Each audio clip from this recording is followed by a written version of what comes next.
Hello, hello to everybody who's there. There's a Dorito, Good morning. brother.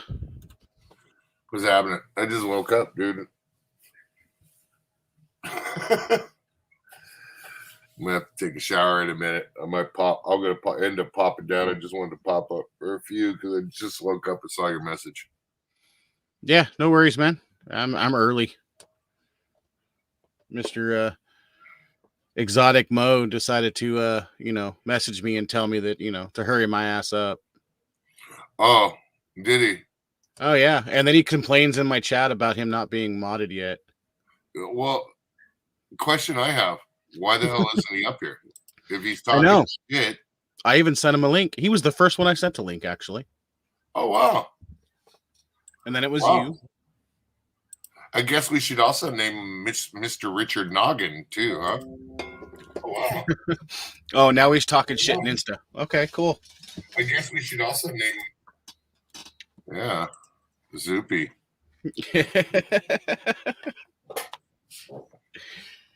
Oh, how was your day, man?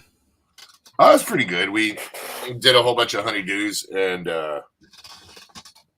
then went shopping, came back and took a little nap. I was up late last night after I ended up getting off there. I ended up talking Hey, Kathy. talking to the boss lady about all that last night. So Yeah, that was pretty intense last night. I think it got a little out of hand, dude. A little bit, but Yeah. I still got your back, man. You and I are on the same wavelength. No, I know. And I agree with a lot of people's opinions and everything like that. But, people that have children, they can have those opinions. But people that don't, Yeah. It's like, that's great and everything, but try and look at it from a parent's point of view. Oh, exactly. Simple. Hi, Kathy, Ariel, Christy. How we doing? Hi, Jenna. Oh, wait.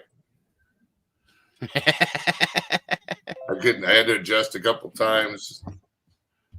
Yeah, she saw. Did you see the video too? Which video is that? Of the buggies? Oh, yeah. Yeah, she messaged. Okay, which one? Hey, Lone Star. They don't. The suspension is real good on them both, Jenna. I would say Luch's is a little bit more stiff because it's kind of like a workhorse, and it's 4-wheel drive, and he was running 4-wheel drive at that time, so his makes a little bit more noise. It's a little bit stiffer, but overall, his is a 600 and mine's his is a 600 and mine's a 300. And his is fuel injected and mine's carbureted. So there's different benefits to each. Like I could probably upgrade my carburation and my intake, or my intake and exhaust. He could probably upgrade his exhaust, but it's also in hopes that fuel injection adjusts properly too. Right. You see what I'm saying? Because it's got to be kind of like smart, so to speak. And I don't know if that's a smart type system. It might just have one setup for whatever, you know what I mean? Right. But they both have smooth rides, Jenna. It's just the 4-wheel drive one might be a little bit stiffer because I don't know how to explain it. It's more like a truck as opposed to like a rail. You know what I'm talking about, Chetter? Yeah.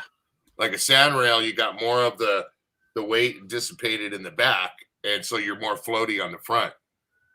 With his engine is literally right underneath you.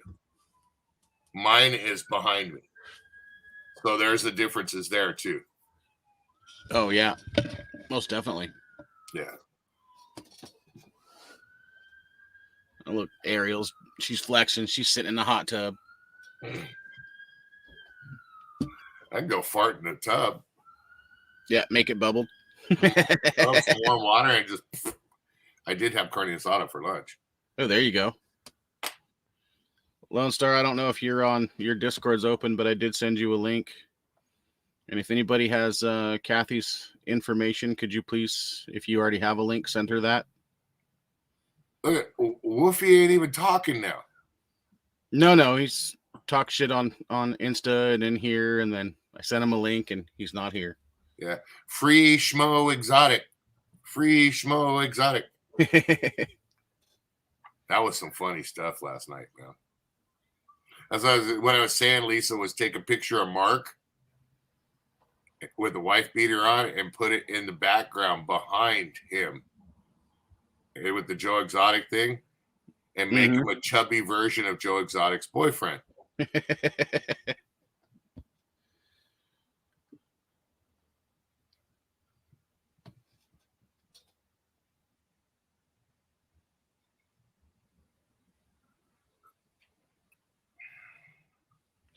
I'm good, Christy. How are you?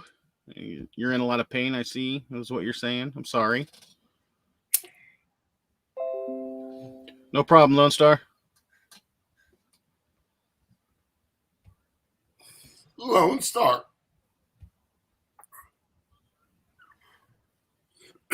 Do you play Xbox, Chetter? PS4. Oh fuck.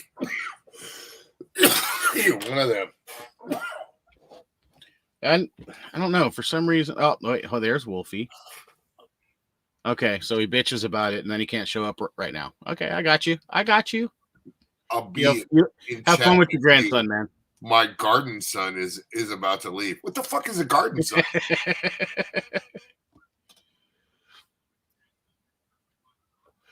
Yep, I got it, Jenna. Fucking Wolfie, white chicks can't spell.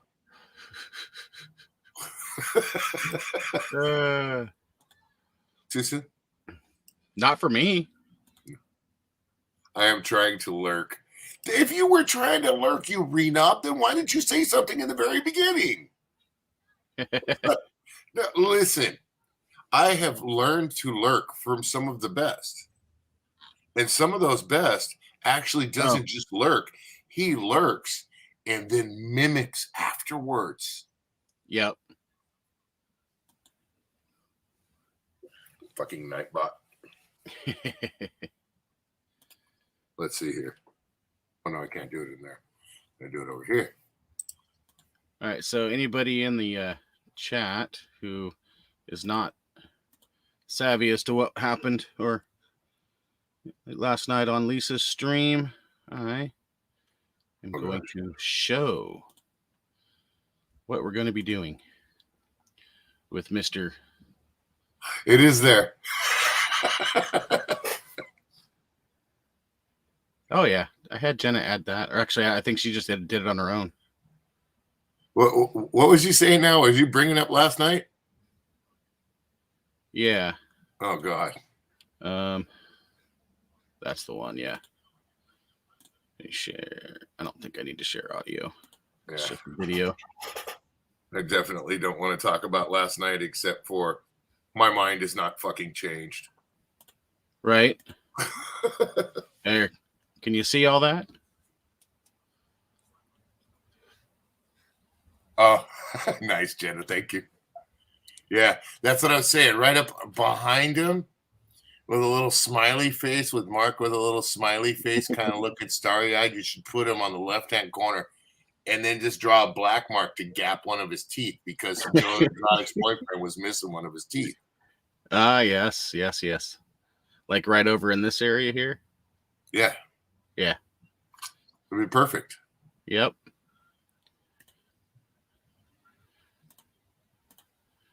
Yep. Away. What's so sad is I really do believe that Dar's going to make Wolfie look like the Tiger King. Oh, yeah. Most definitely.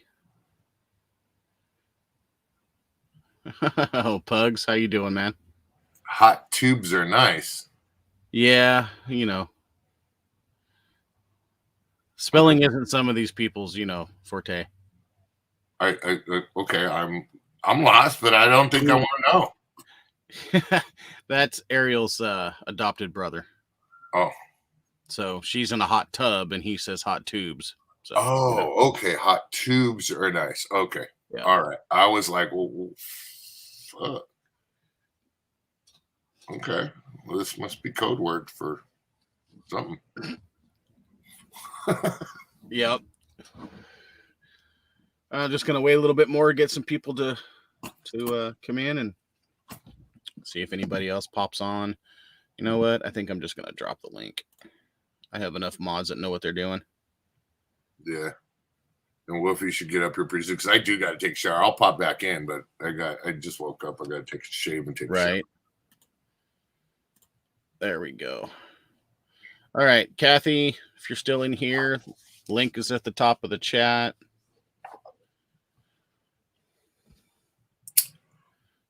I know I have a special guest from a coworker of mine who I am going to be helping getting her YouTube channel going as well. Kind of like paying it forward. Everybody's done the help with me, so I'm going to pay it forward with her.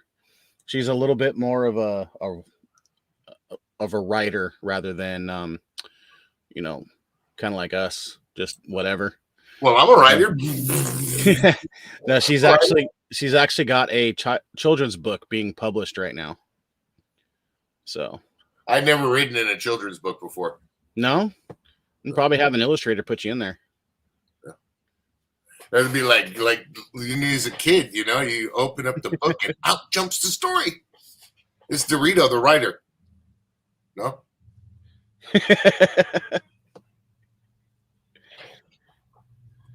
Hey, no. Ariel's like, let's go. Hey, there's Trista. We did go. You guys see, there was a video I just put up. It was the last time we went for a little drive. No, I think she's inviting you to go up there to Utah or wherever she's at and go and ride. Oh. Oh, screw that. Go down to Cali with him.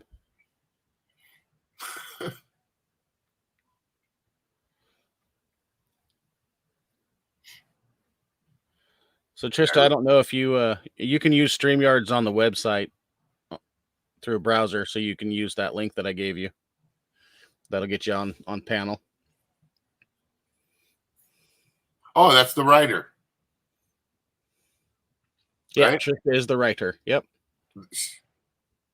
She's the one who working on. She has a YouTube channel, but years ago. Huh? Street or Dirt. No, writer, like writing books. Yeah. Writer. No?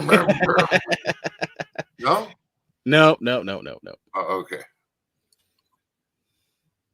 What isn't he writing? Well, novels, dictionaries.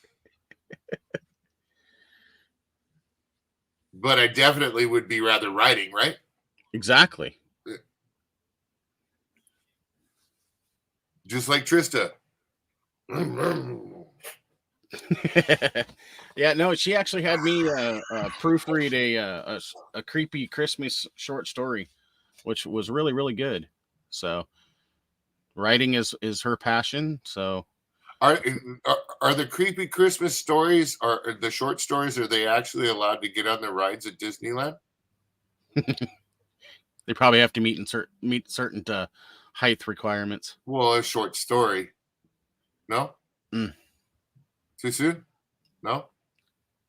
What did she say? Funny enough, I've been telling my husband I want to get a motorcycle license or whatever. There you go. See, I told you, writer. Everybody has a secret passion. I told you. Writer. Writer and writer. So let me go grab her channel. Oh, could you imagine if she really became a ghost writer? There you go, Trista. You got another suggestion for a story. Attack of the short stories with the ghost writer. Yeah? No? No? I'll wake up here in a little bit. I'm so not awake yet, dude. Can you tell? I've been awake since 10, but I haven't been awake. Yeah. I just woke up. Can you tell? A little bit, especially when you first got on cam, rubbing your face and your eyes. Hey, Twisted.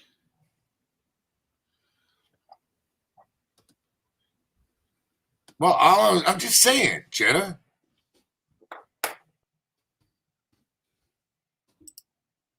My wife and my daughter are making the cheesy shrimp biscuits or whatever they are. The ones like the ones they have at Red Lobster. Oh yeah. Yeah, they're making those right now. So I think they're going to try and make some salmon for themselves tonight.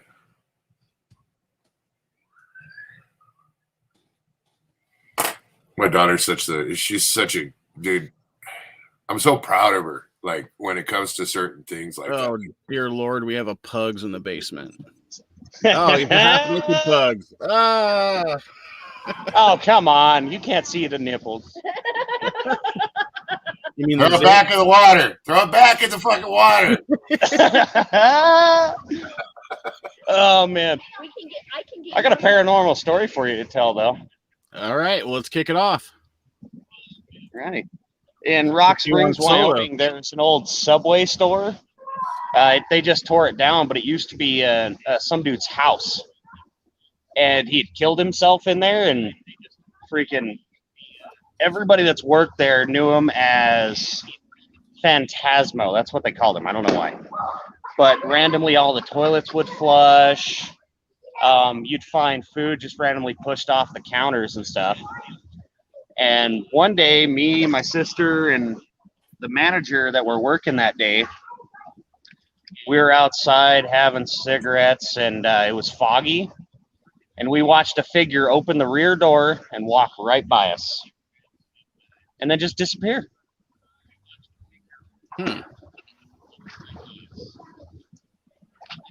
There's also like an old haunted mine in Rock Springs, Wyoming. They call it the glass cave, or the mirror cave. All right, so what's the legend behind that one? Do you know it? Well, I've seen it. If you walk up to it, you can't see any glimmer or nothing like that, like if you're up close.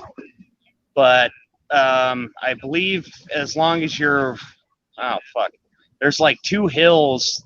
There's two hills you have to get to it. You have to climb up and down to get to it. And on top of that first hill, if you look, you can see a glimmer from there. And a lot of people will shoot at it, and I've shot at it a few times with my 7mm. And if you walk over there to the cave or to the mine, you'll find your rounds just sitting before the mine. Like they don't go in, nothing. They're just sitting on the ground. Interesting. What? Yeah. It is weird. You need to get that shit on video. Okay, right? If you could walk up to a mine, and you said a 7mm, right? Yeah, it was a 7mm. It just fucking would not enter the mine, nothing like that. Like you can walk into it once you get to it, but every round I have fired at it, I have found it sitting right in front of the cave. Not damaged, nothing, just sitting there. Well, sounds like you have some documentary footage to get some evidence there. We need to see proof of this. No, I'm just doing a reference here real quick. 7mm Remington, right? Yep. Okay. Yep. Now that's a hunting round. Yep. Now that's a round that's going to drop something really, really bad. So what you're saying is you could fire this round at this whatever light or whatever it is reflection, right? Yep. That comes from the cave, correct? Yeah. Okay, so you're firing directly towards the cave. The entrance of the cave, right? Yep. And you can walk over afterwards and pick up your round without any blem to it? Yep. So it's basically a round that has stopped. Now, what's the distance that you're shooting? About, I'd say, oh crap, it's been a while since I was out there.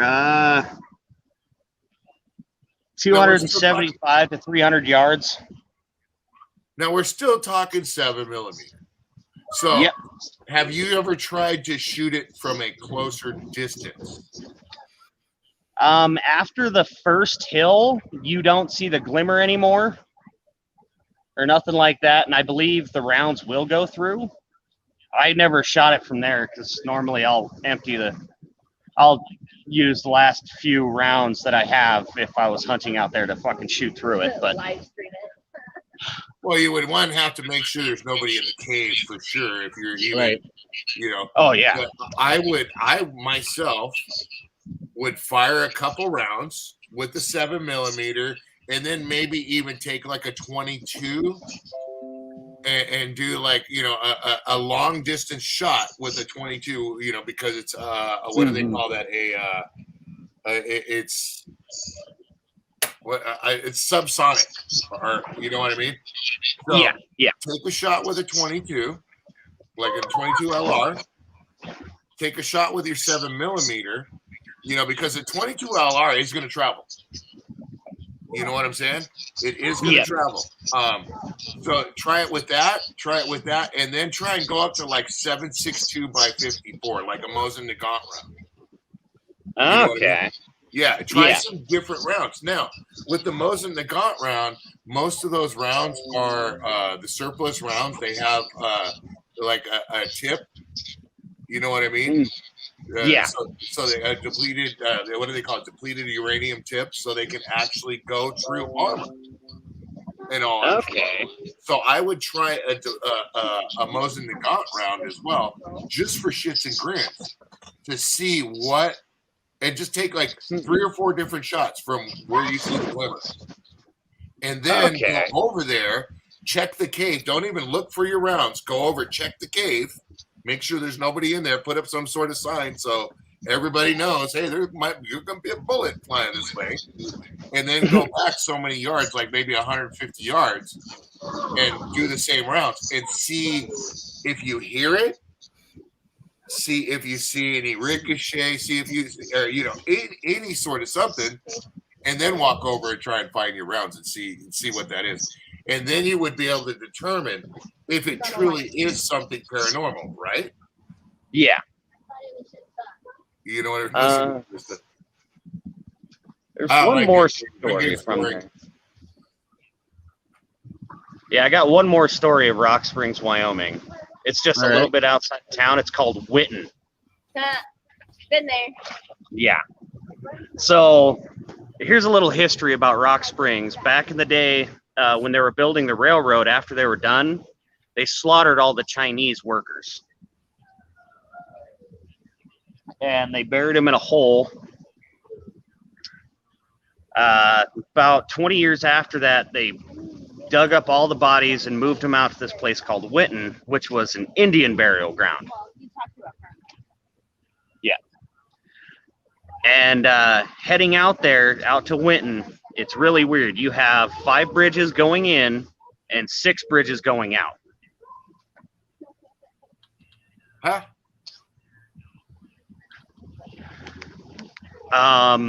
Granted, me and my buddies were drinking, but when we were heading out there one night, and 5 bridges going in, 6 bridges going out.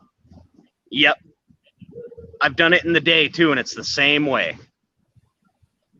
It's weird. But me and my buddies were drinking, but we're heading into Winton to go to a party because everyone was dumb enough to drink on an Indian burial ground with a bunch of Chinese buried on top of it, which you randomly hear Indian drums out there and stuff like that. But we were heading out there, and I hit an Indian, like full blown. He had like a really, you'd see him, in the movies, the deer skin, stuff like that. Like I hit him. He was in the middle of the road. Like it felt like I hit something. When by the time we stopped and got out and looked, there was no damage to my truck and there was nothing around. And I refuse to go out to that place ever again. You scared? I'm stuck with this 5-6 bridge thing. I'm stuck with this 5-6 bridge thing. Because that is, it's just not possible.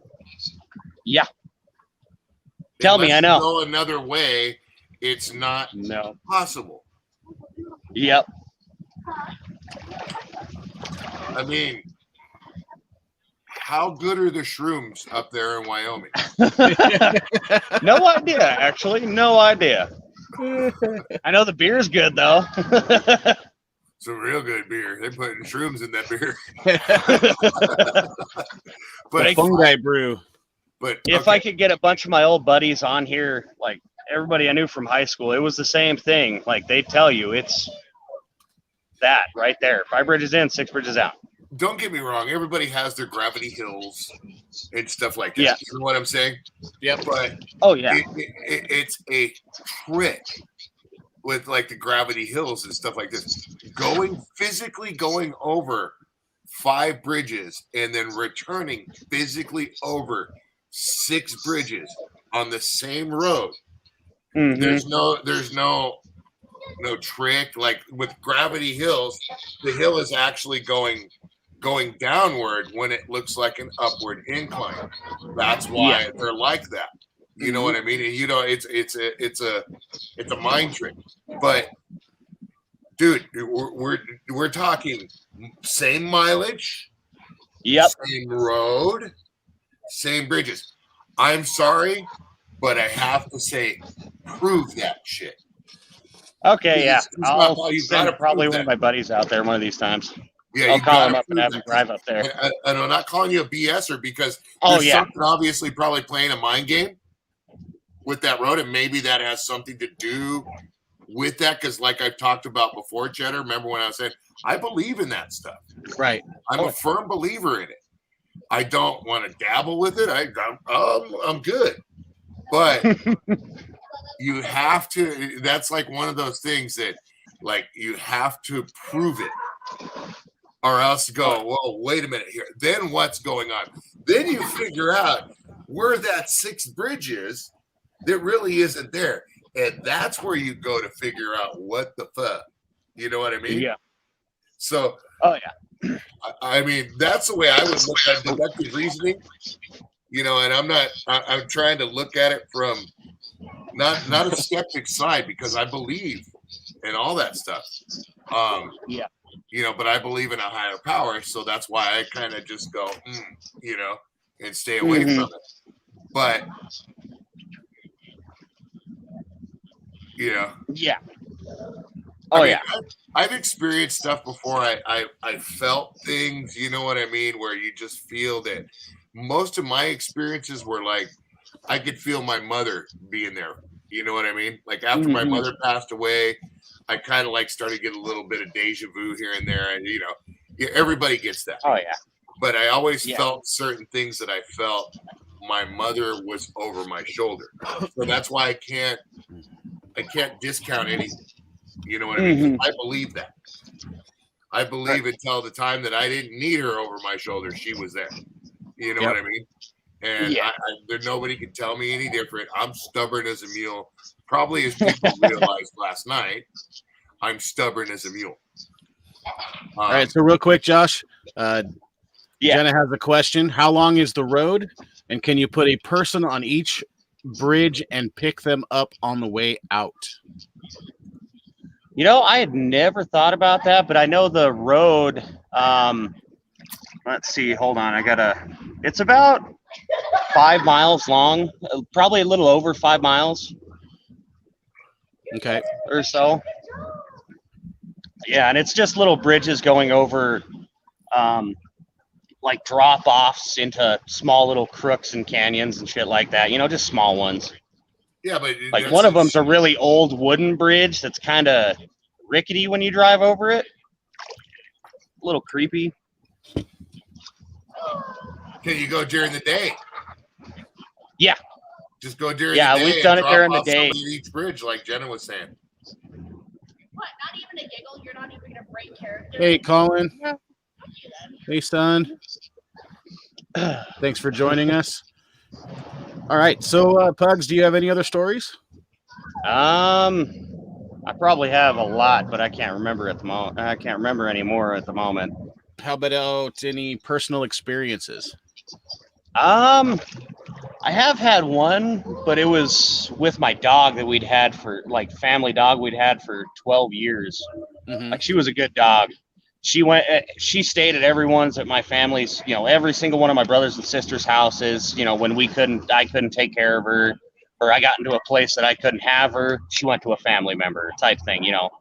And when she passed away last year in January, every single one of my brothers and sisters, my mom, everyone that had her, she visited us that night. Like we all had a vivid dream of her being there, saying bye to us and stuff like that. And we all called and had pretty much the same dream. Like she was Nice. saying goodbye. She sat next to us Interesting. one last time type thing.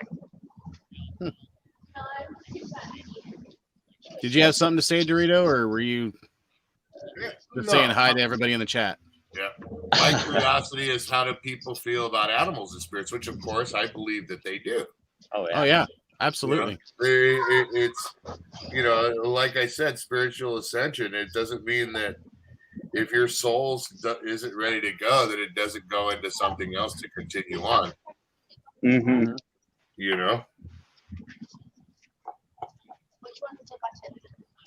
It would be that one next to the caution sign, Ariel. Yep. Anybody else in chat have any stories they would like to share, experiences? If you I'll would. leave to let somebody else do it. All right. Thank you, Pugs, for sharing. Yep, not a problem. Me, myself, if any experiences that I've ever had, it's never been, oh, he didn't have to leave, did he? Oh, he said he's going to step down so he can have somebody else pop up. Oh. My thing with me was I've never directly seen a ghost or anything.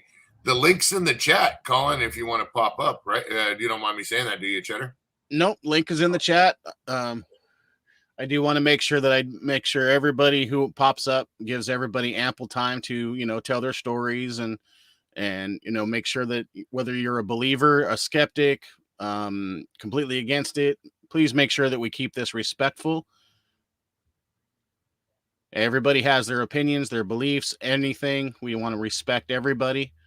We are a community. We don't want to, start any drama or anything like that and hurt anybody's feelings or piss somebody off. See, with me, I have a firm belief in a higher power. I'm not a thumper, but I am very God-fearing and I do pray. And I believe in that higher power. But I also believe that there's a lot of people that don't believe in spirits and this and that. But I believe in spirits. A lot of people that say, oh, you shouldn't believe that because, your faith and this and that. Well, it doesn't mean just as well as there's good spirits, there's evil spirits too. And I believe in the spiritual ascension. I believe that a soul that is there and people that you see, spirits, all this stuff, not that I've never seen them, but I believe that those are there. Right. And I believe that they're there for a reason. Mm-hmm. That they're not there, that they're not stuck in, like everybody says, this limbo. Right. Up what they do.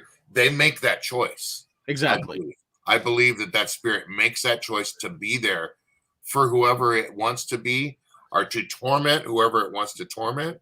Yep. Or whatever. And I believe that it's not a certain amount of time. Nope. I don't believe that it's like, the what was that movie, where the one with Patrick Swayze, Ghost, where you're at a certain time and the evil spirits come and yank you away. I don't believe that.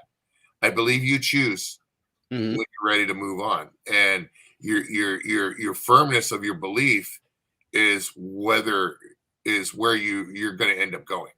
You know what I mean? And that's my way. Now, a lot of people don't agree with that.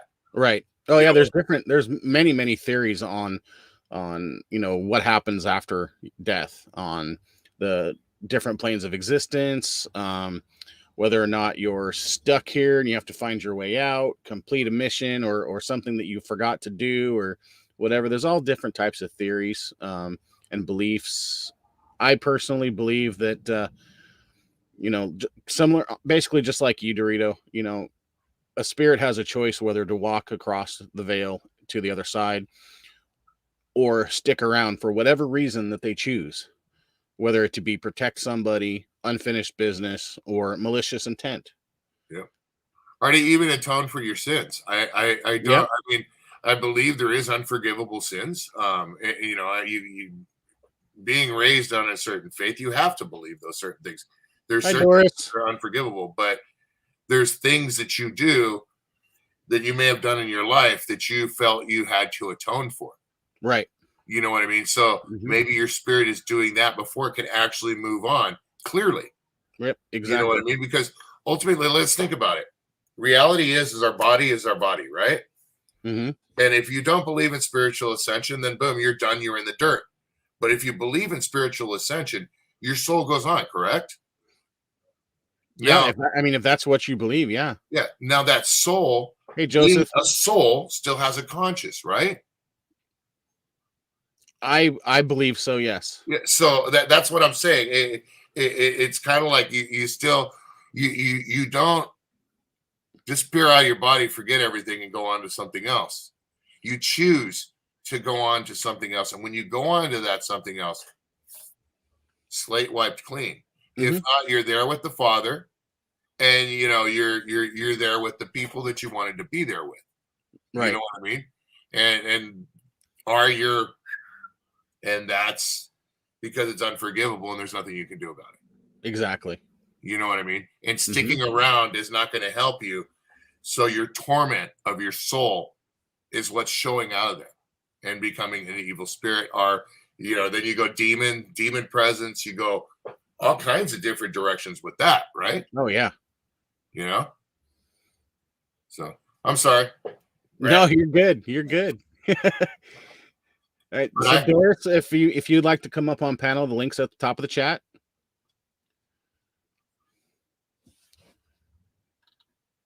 Anybody else have any stories, experiences, heard of any of urban legends that they're interested in? Do you have any haunted places around you that you'd like to go visit or just like to share?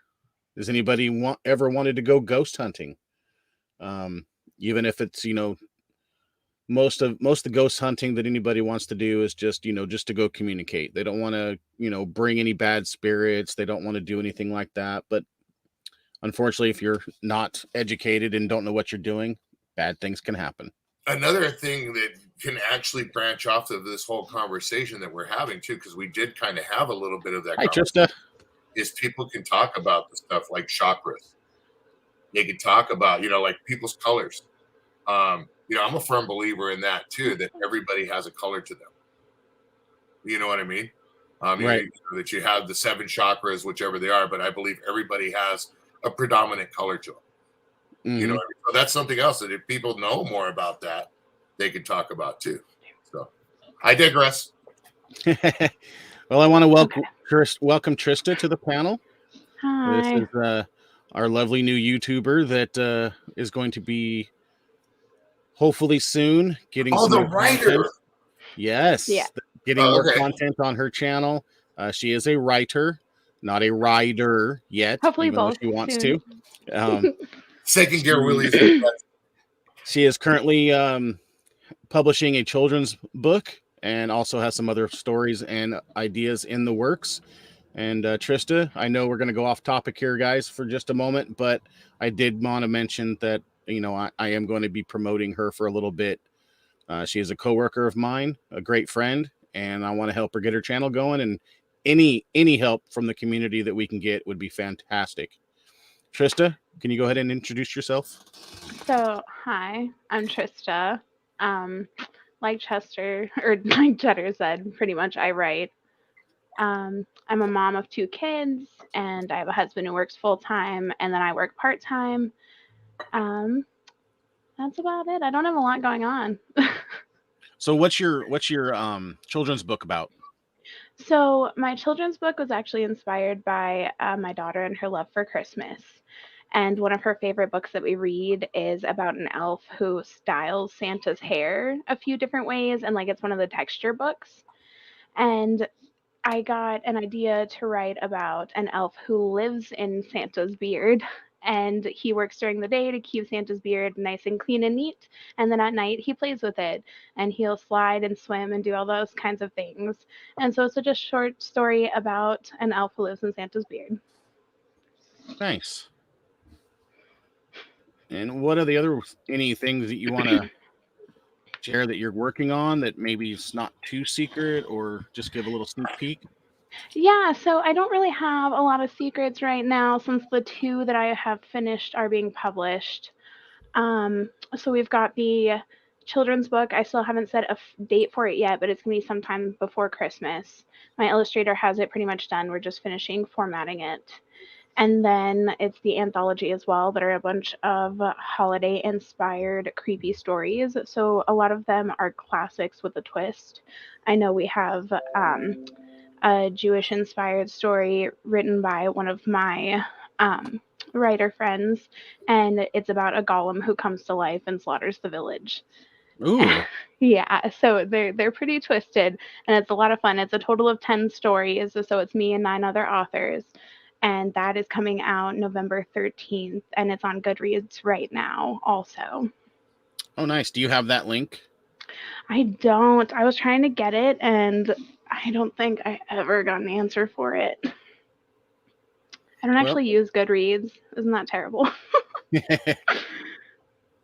I can probably find it. Let me see.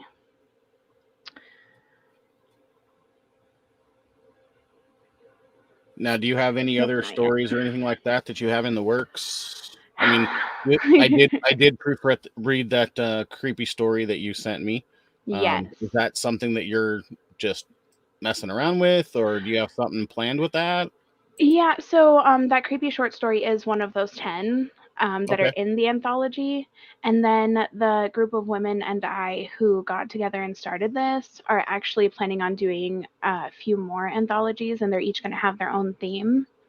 So Nice. hopefully there'll be some more short stories coming.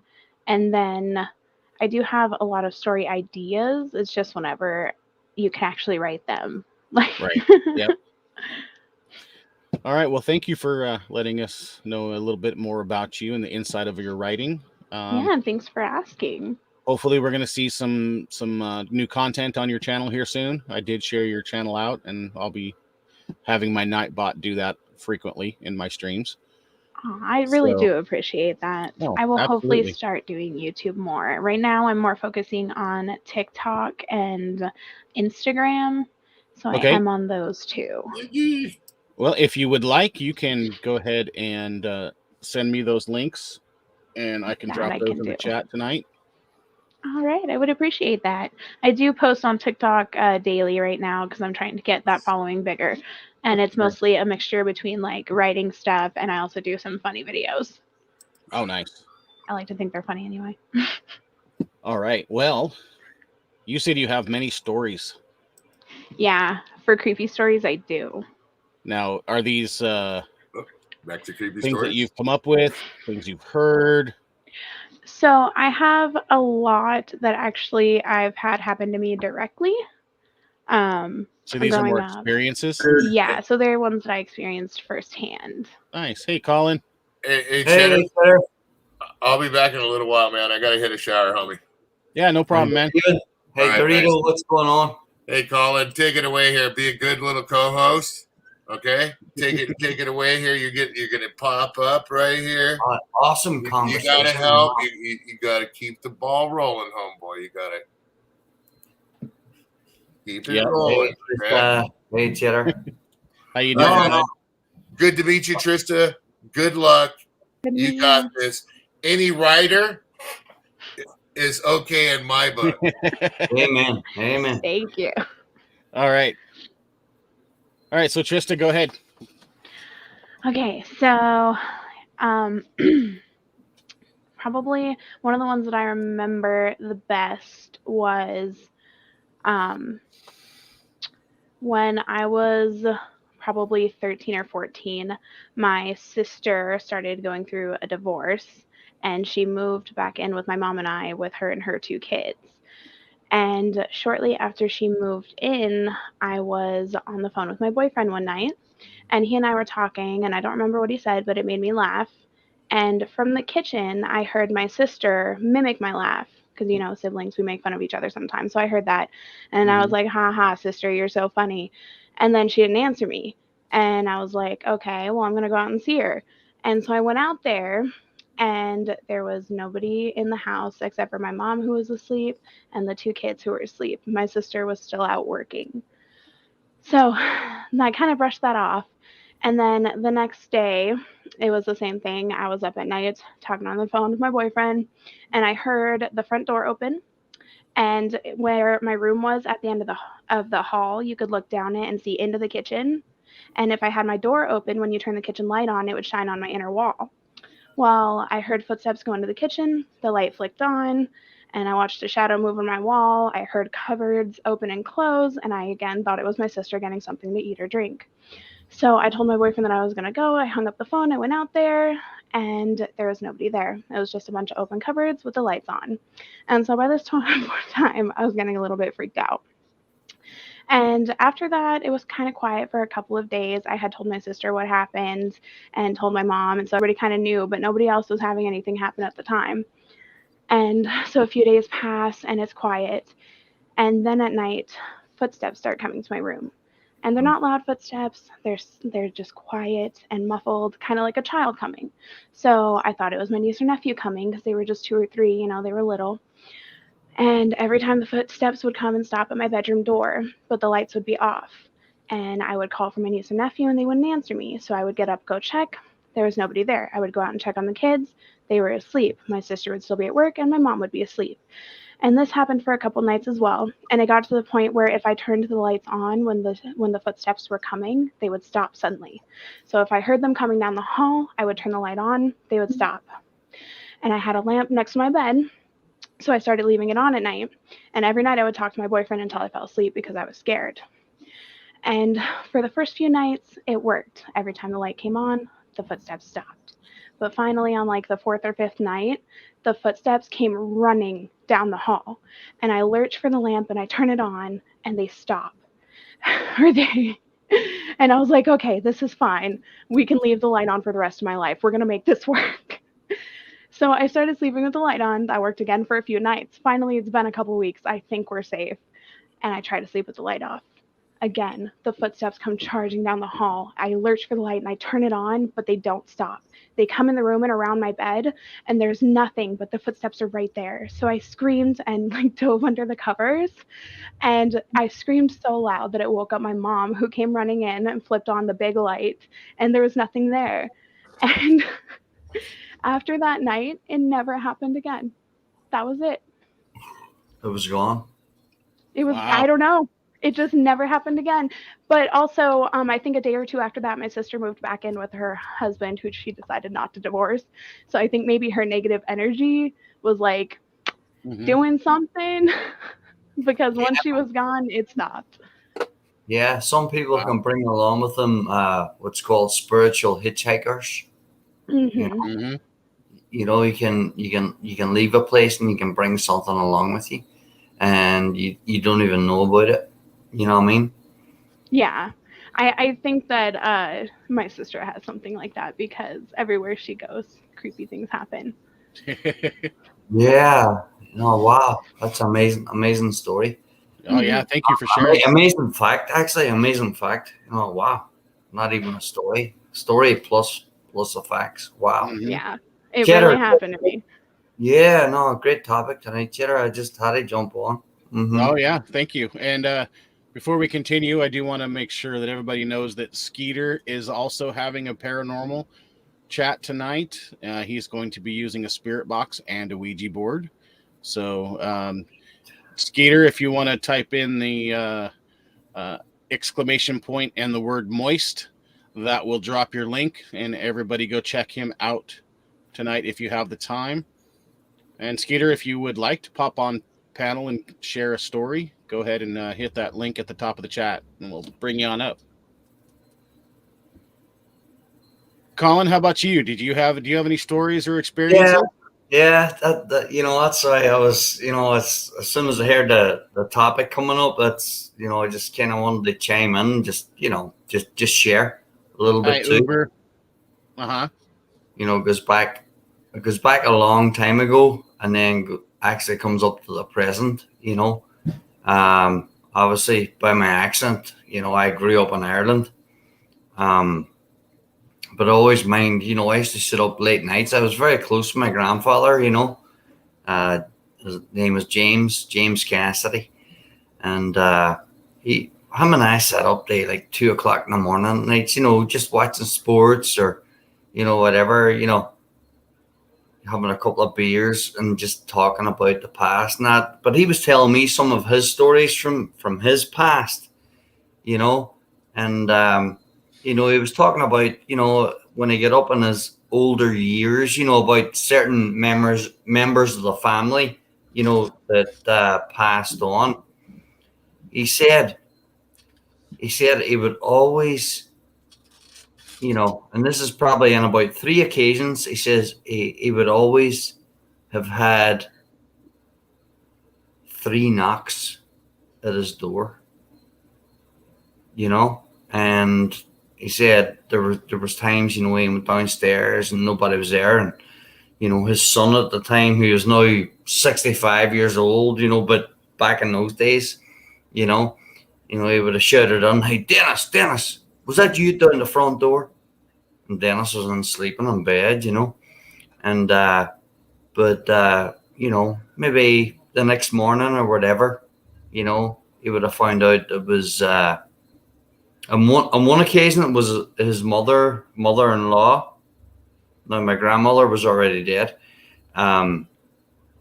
or else it was one of his sisters had passed away. But to get the 3 knocks at the door, and what they call it in Ireland, they call it a knock of the banshee. That it doesn't visit everybody, but it visits some families just before death.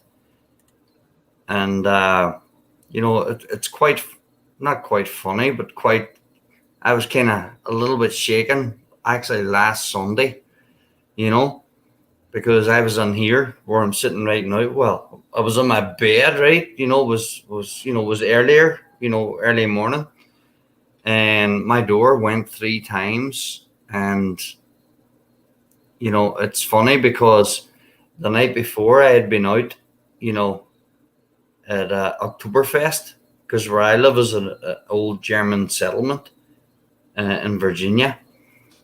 But there was 3 taps at my door. Nobody ever knocks at my door. I live here by myself. You know what I mean? I get up, go to work, this, that, and the other.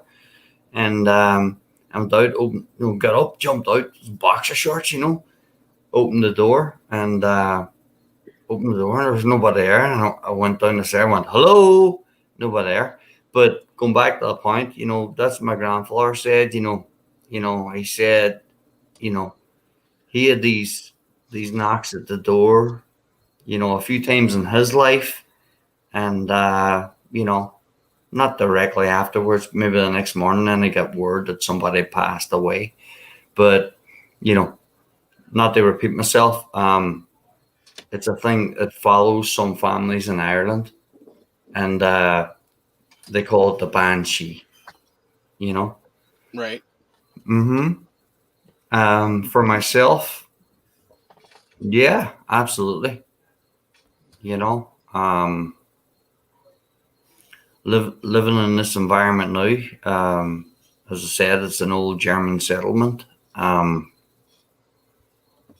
been in my home now just probably about a year and a half, just newly moved here.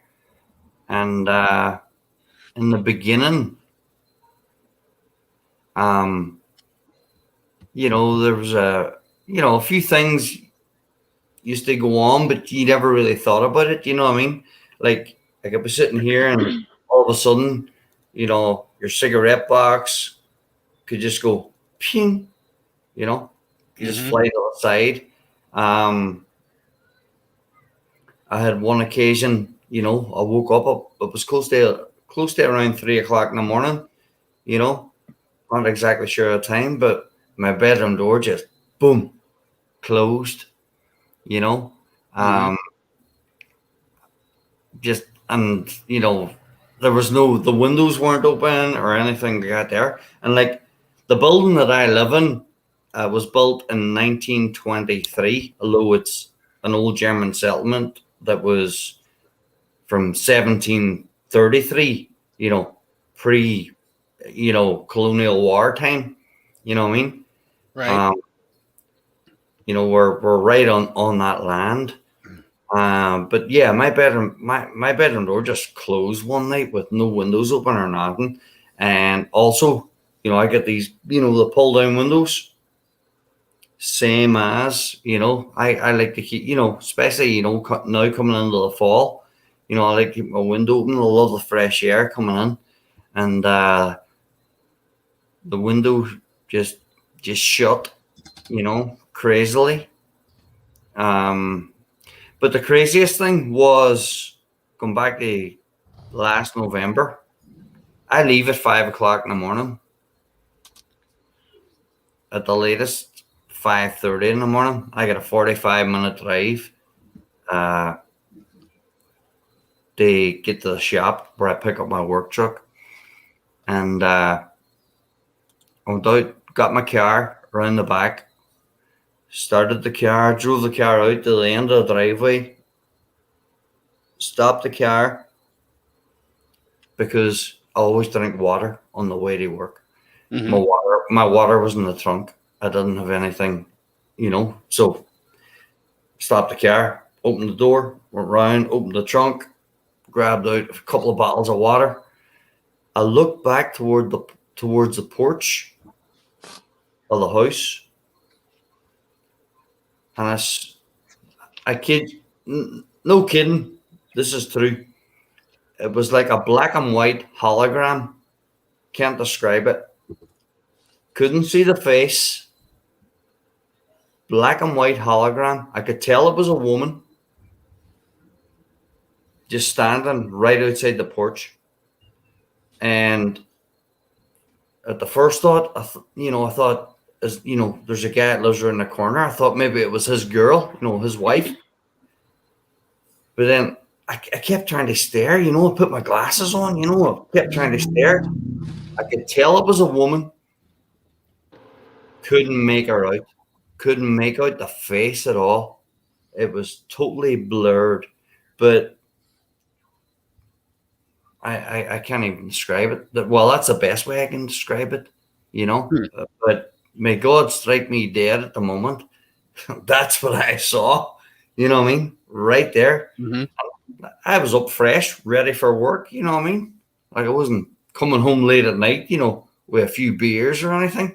I was Right. up fresh, going to work in the morning. Yeah.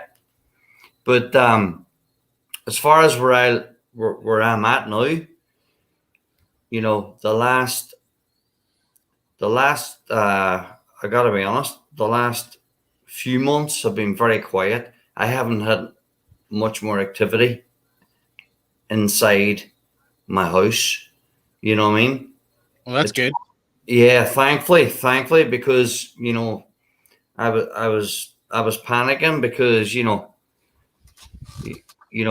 I came through a bit of a rough struggle and finally got myself settled and was thinking that's the last thing I need, Mhm. But I've got a couple more if I can share. I don't want to take up too much of your time. My ex-wife and I, we used to travel up to Gettysburg quite often, I've been because there. yeah, oh, what a place. Even when you get to Gettysburg, it's just something comes over your body, if you have any type of appreciation of history, Civil War, or just, the unfortunate sacrifice that took place there. Me and my ex-wife used to head up there, and we actually got engaged on top of Little Round Top, and which was, because I'm a bit of a Civil War buff, which was something I suggested. But we went back there frequently. Well, frequently. I mean, like every year, at least a couple of times. And my ex-wife was from Bolivia, and she knew nothing about nothing. I was taking her and teaching her American history, for the best of my ability, you know. Um, but I remember, we were staying up in Gettysburg, right up in the square where Lincoln stayed before he left to go up and give his Gettysburg address. And we were there that night. I had a few beers. She didn't drink. She was sleeping. I stayed up, watched TV, couple of beers, and I remember waking up in the morning. She says to me, she says, "Colin, I woke up last night, and you know what? I could hear people screaming and horses galloping." Yeah, that's what she said to me. And like and there's no way people would be screaming because cars only drive around that street now at the moment. But no, she told me she woke up, she heard like people screaming and horses galloping. Very, very, very, very, very true story. Also myself, on another trip to Gettysburg, I was outside having a beer one night. I stepped outside. I like to have the odd cigarette when I'm having a beer, and I told this story to a few of the guys, or that sometimes pop on, maybe with you, Chetter. But stepped outside, was having a beer, having a cigarette, just chilling out. I was up in Gettysburg, get a wee bit of break, get a couple of days off work. And I looked down at the corner and, hey, Joey. What's up, Cal? How you doing, buddy? Yeah, I looked down at the corner and I saw like, it was like two soldiers, but it was shadows going along the wall. But their position? Their position was like this. Huh. Yeah, Almost sounds like a residual haunting. Yeah, it was like two soldiers going across the wall, but shadows going across. Right. I kind of walked down and there was nothing there. But no, saw it. Wow. I'm digging that Puma tracksuit there, Cal. That's cool, bro. I like that. Thank you, bro. Trying to match my blue eyes. Joey, how you doing today, man? Not bad, brother. Just chilling. Just went out in the Vespa earlier. Got a Vespa video up. It's been a while since I put one of those up, so had some fun with that. And then from here, tomorrow's Browns are playing at 1. I don't know where I'm gonna watch the game at yet because originally we were gonna go to Minnesota and watch it, but man, there was so many back-to-back road trips. Like went to KC and then the first 2 games. I can't leave my kids 4 weekends in a row, so I'll just probably just go to the bar down the street and watch it tomorrow. But tonight, man, just fucking chilling, bro. Just saw the panel. I don't really have. I'll tell you what, with the paranormal stuff, dude, I'm kind of might be one of the ultimate skeptics. I think good. I don't know what you guys have touched on so far. Obviously, I just joined, but I mean, it's like I think the mind a lot of times believes what it wants to believe. You know what I mean? Like, I mean, people just will think something's there because they want hope. They want closure. Somebody lost a son or they lost a parent at a young age. They want to believe in their heart of hearts that somebody's there, something's there watching over them. So they'll see things that may or may not be there. And the mind is a very tricky thing too, because you can also, people can hallucinate, people can have visions and shit like that. So it's not all quantitative. You know what I mean? Yep. So it's a very hard thing to capture the paranormal. Plus, you also have to think, depending on the situation, how it is, whether it's nighttime, daytime, everything that takes effect into your vision, your eyes can play tricks on you, and your mind can only process certain things certain ways. So if you're seeing something that you think is a shadow, your mind's thinking, "Oh, is that a ghost? Or is that a family member?" It's different.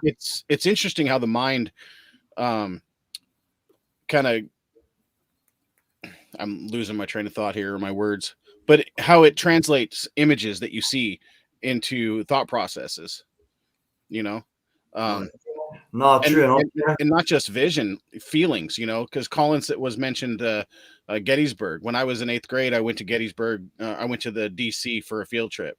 We did too. You stop on the way to Gettysburg, and the way there you stop at Gettysburg. I did that twice. Yeah, actually. and we walked a little bit into the cemetery, and even as a kid in 8th grade, I walked down to that cemetery, and I could feel how heavy the air was. We went exactly. Same field trip. What year did you graduate high school?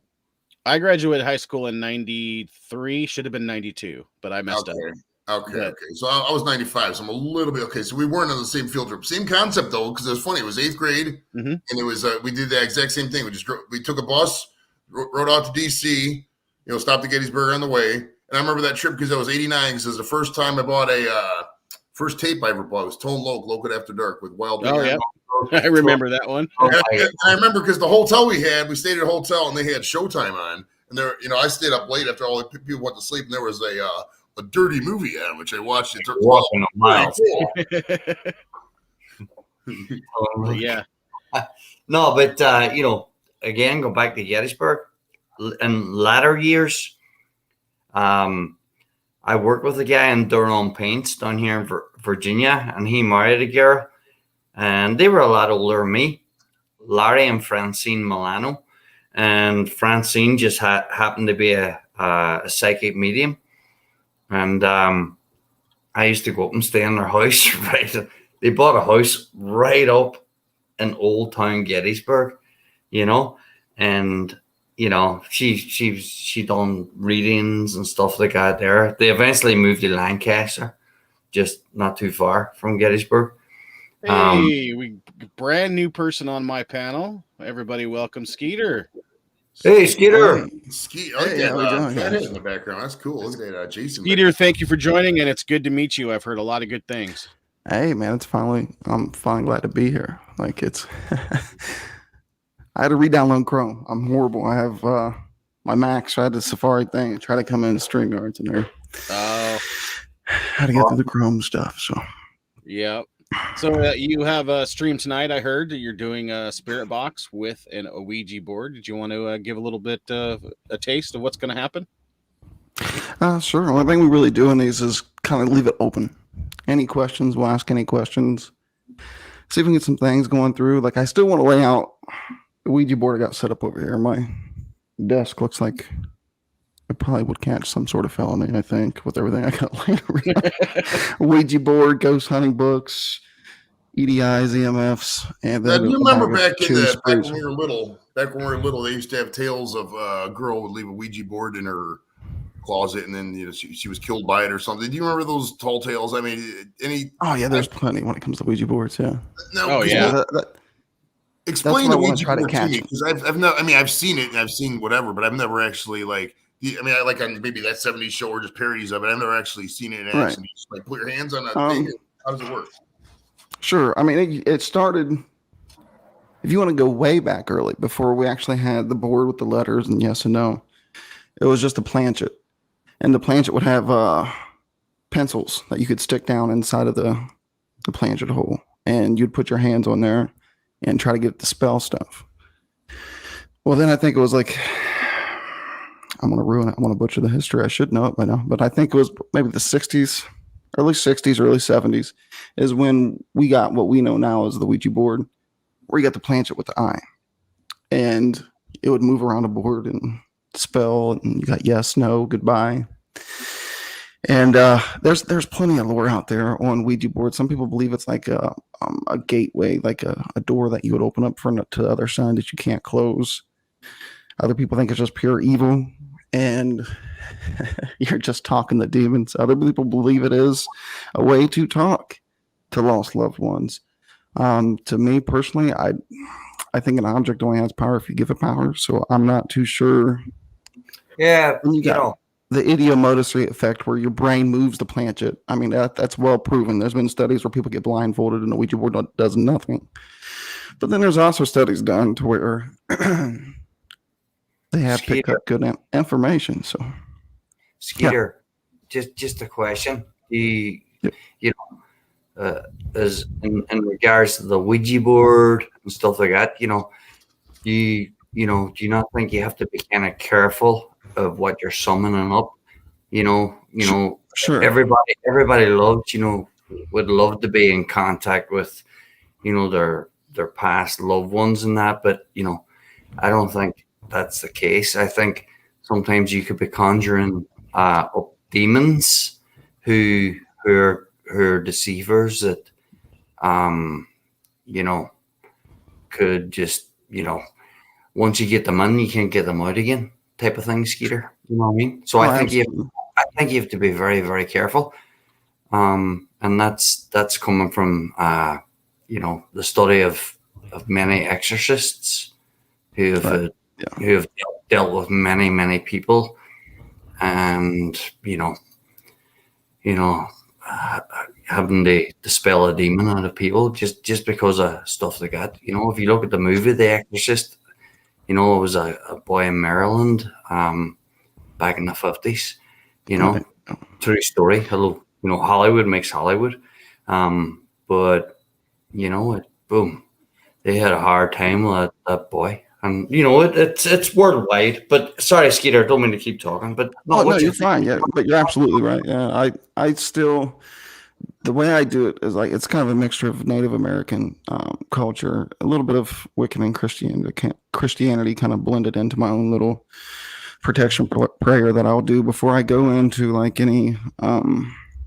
We've cleansed houses and did all that stuff, and I went from being like an absolute believer in everything to being kind of like I know something's out there, right? I've had enough life experiences with this crap that I know something's out there. But what I found is like majority of the claims can be debunked, but there is a lot out there that you just can't, like some things that just you can't. And then like I heard you talking, Colin, before I came on about the death knock. And I love when things go from one culture to another culture, and there's different names and terminologies, but it holds true. Those things to me are like real proof something has to be going on, because that's over in you was in Ireland and call it the death knock. In my family, especially with my grandmother, she's did this multiple times where she hears a loud bang. And with a day or two, one of our loved ones, it could be distant cousin or it could be pretty close, but within a day or two, there's a death within the family somewhere.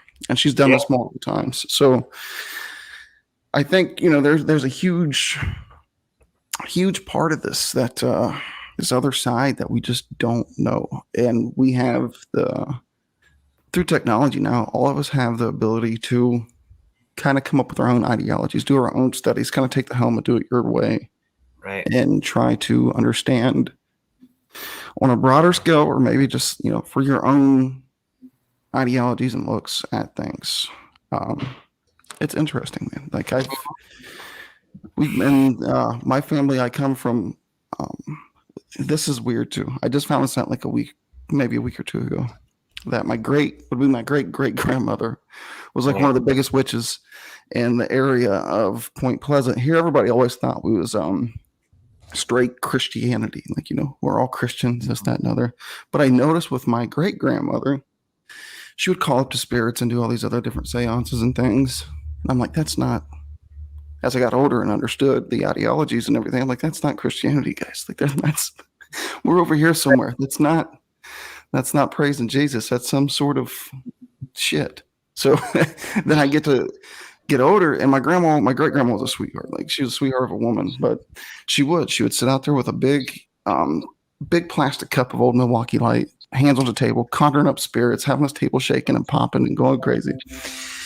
And then I find out her mother was like this insane witch down around the Point Pleasant area where nobody would want to come around her. She put hexes on people, heal people, and that type of thing. But there's so many.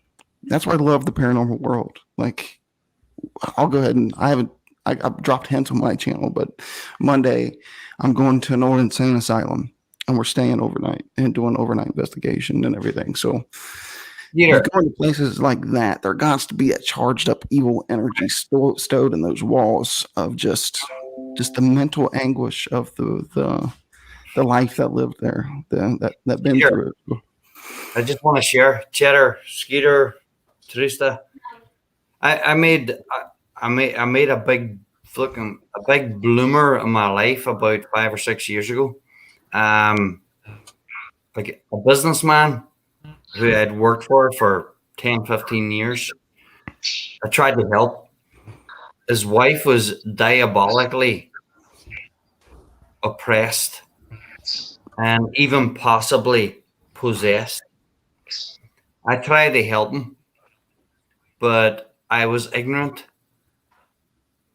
in the way of my knowledge, and the way I tried to go in there and say prayers and this, that, and the other. You know, I was saying imprecatory prayers instead of deprecatory prayers. You know, deprecatory prayers are meaning you're calling on help. Imprecatory prayers are for someone who's like ordained, they do it.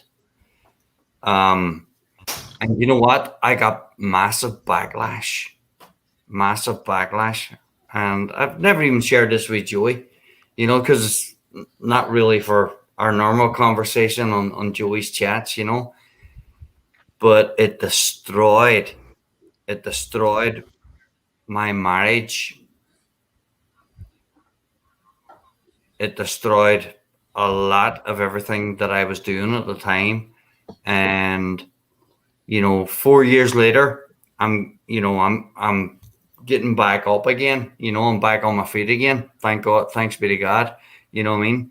But I tackled something that I wasn't educated to do so, you know, and that was a demon. You know what I mean?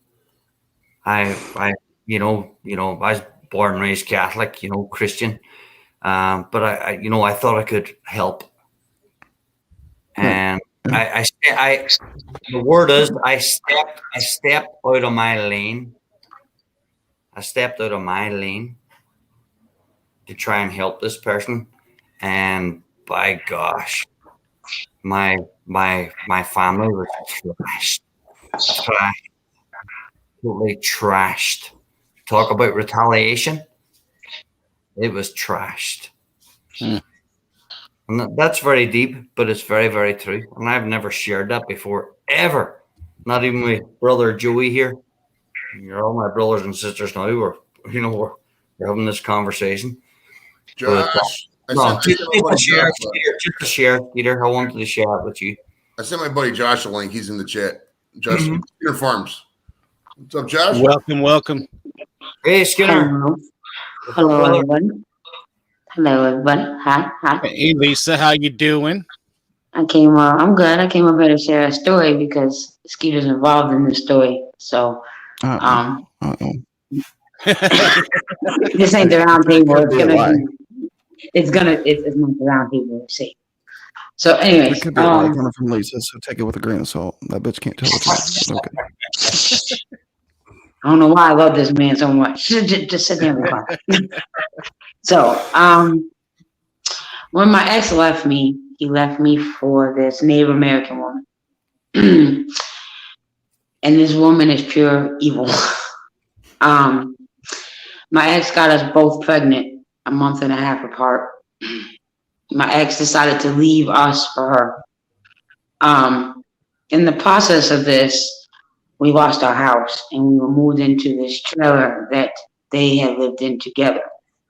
She knew this, and she went to the medicine man or whatever he was called on the reservation and wanted his help to put a curse on me and my children, mainly me and the baby.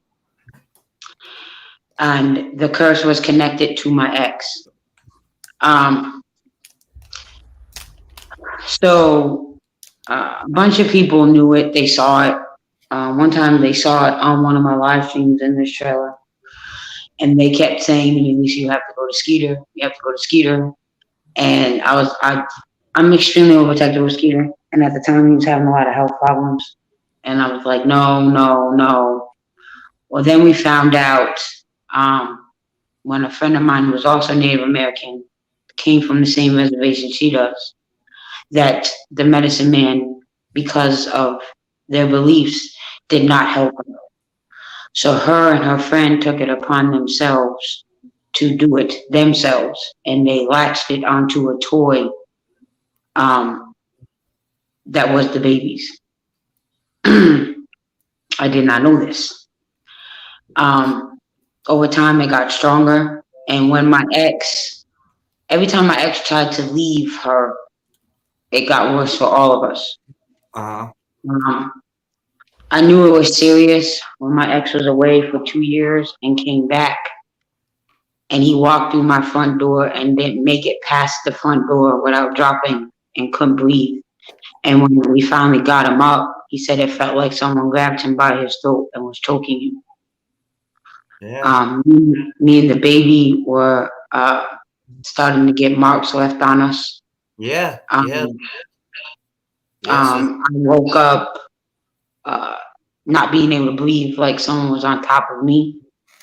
So we have a friend that's a part of our channel too, who was a Wiccan, and she was trying to help me, and she knew she couldn't. So behind my back, her and my fiance went to Skeeter. And Skeeter had already knew he had a feeling. He was just waiting for me to ask him to help. Lisa. And then Skeeter, yes. Yeah, Lisa, see what you're saying there now? Lisa, from last June, as I said, my place is quiet right now, right? From there's 2 times I believe I was almost choked to death. Mm-hmm.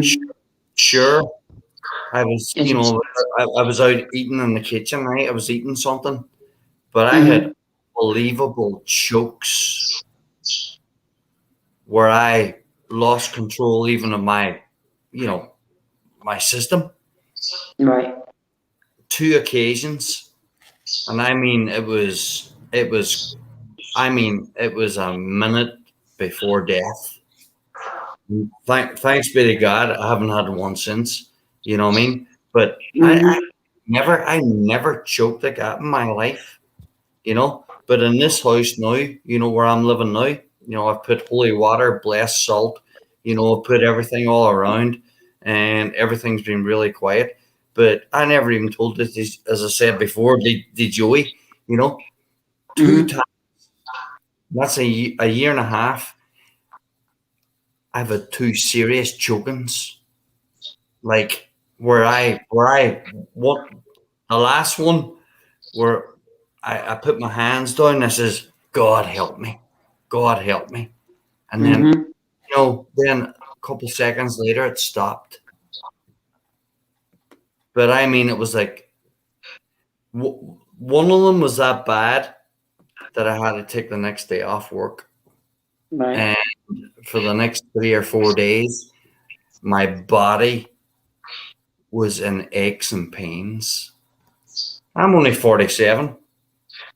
That's a good thing to say, only 47. You know what I mean? But my body was in aches and pains.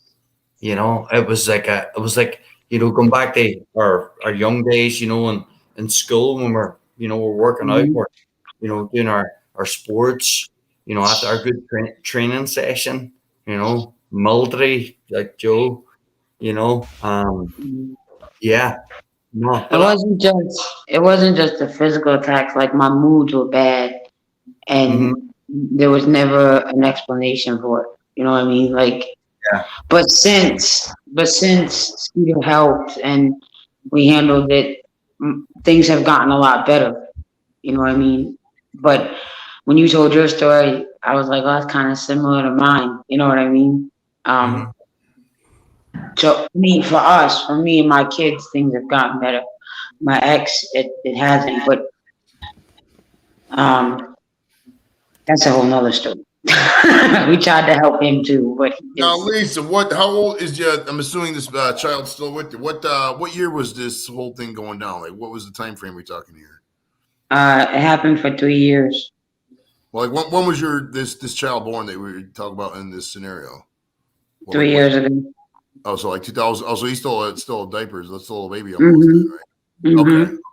How is the kid today? Is it a little boy you said or a girl? Yeah, he's a lot better. We both are. There's no unexplained scratches. And like where he was getting his scratches, there was no way he could have did it himself because it was in the middle of his back.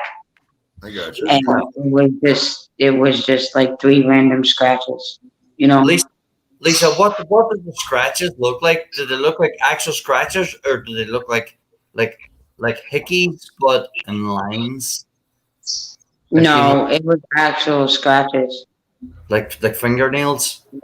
Right. I broke out with the scratch. There was like lines, and then I broke out. The baby's was just scratches in the middle of his back. Well, that's demonic. That's definitely demonic. You know, look at that story a couple of years ago up in Gary, Indiana. You know, where with that family at the trouble in the house. You can look it up on YouTube. You know, and one of the, I think it was a 9-year-old. He walked backwards up the wall. You know, the family was going through so much turmoil. You know, they brought on the social services. You know, child protection, this, that, and the other, and then they had everybody was taken to the hospital. But one of the kids actually in the hospital walked backwards up the wall. Hold on just a minute there, Colin. Dorito, I see you in the basement. Unfortunately, I'm full still, so you're just going to have to wait. All right, buddy? Well, I got to go get my kids in bed. I just wanted to jump up and tell that story real fast while Skeeter was up here because he's the one that helped me with it. You know, hopefully you can stay in the chat and chit chat with everybody. I'll be in the chat. I'm just going to put the boys to bed and, yeah, be here with you guys and then go over with Skeeter. Now, before you go, Lisa, were you planning on streaming tonight? No, because you're doing yours and then Skeeter starts his at midnight. So we were just, the round table was just going to go over to Skeeter. Okay. And I'm going to do the best that I can to take everybody here over to Skeeter's as well. Okay. Thank you very much. Can you drop your chat or drop your channel in the private chat or in the comments so I can check it out already? Jenna and Lisa have been there. Yeah, Jenna just dropped it, think Joey. you can handle that, Skeeter, since I'm your link dropper? Do you think you can handle dropping your own link this time? You still need to do that. So Jenna already did it. Jenna's on top of it. All right, I'm gonna go. Bye. Thank you, Lisa. Yeah. Bye, Lisa. All right, Colin, go ahead. I interrupted you, so you can continue. Dorito, what's up, chump? Dorito comes in mid. Hi, Lisa. Bye, Lisa. Yo, good to see you. We go from Lisa to that. What's up, Dorito? How you doing, boy? Oh yeah, fuck you, Billy. You ever looked in the mirror much? Oh, see, Jenna's trying to help my dumb ass out. I can just, I think I can handle that. I'm up here with the Skeeter. I'm not worthy. I'm not worthy. Now, Skeeter, I got to ask you something. How did you get your nickname? Is it what's your regular your guy name? Honestly, I had an idea for this.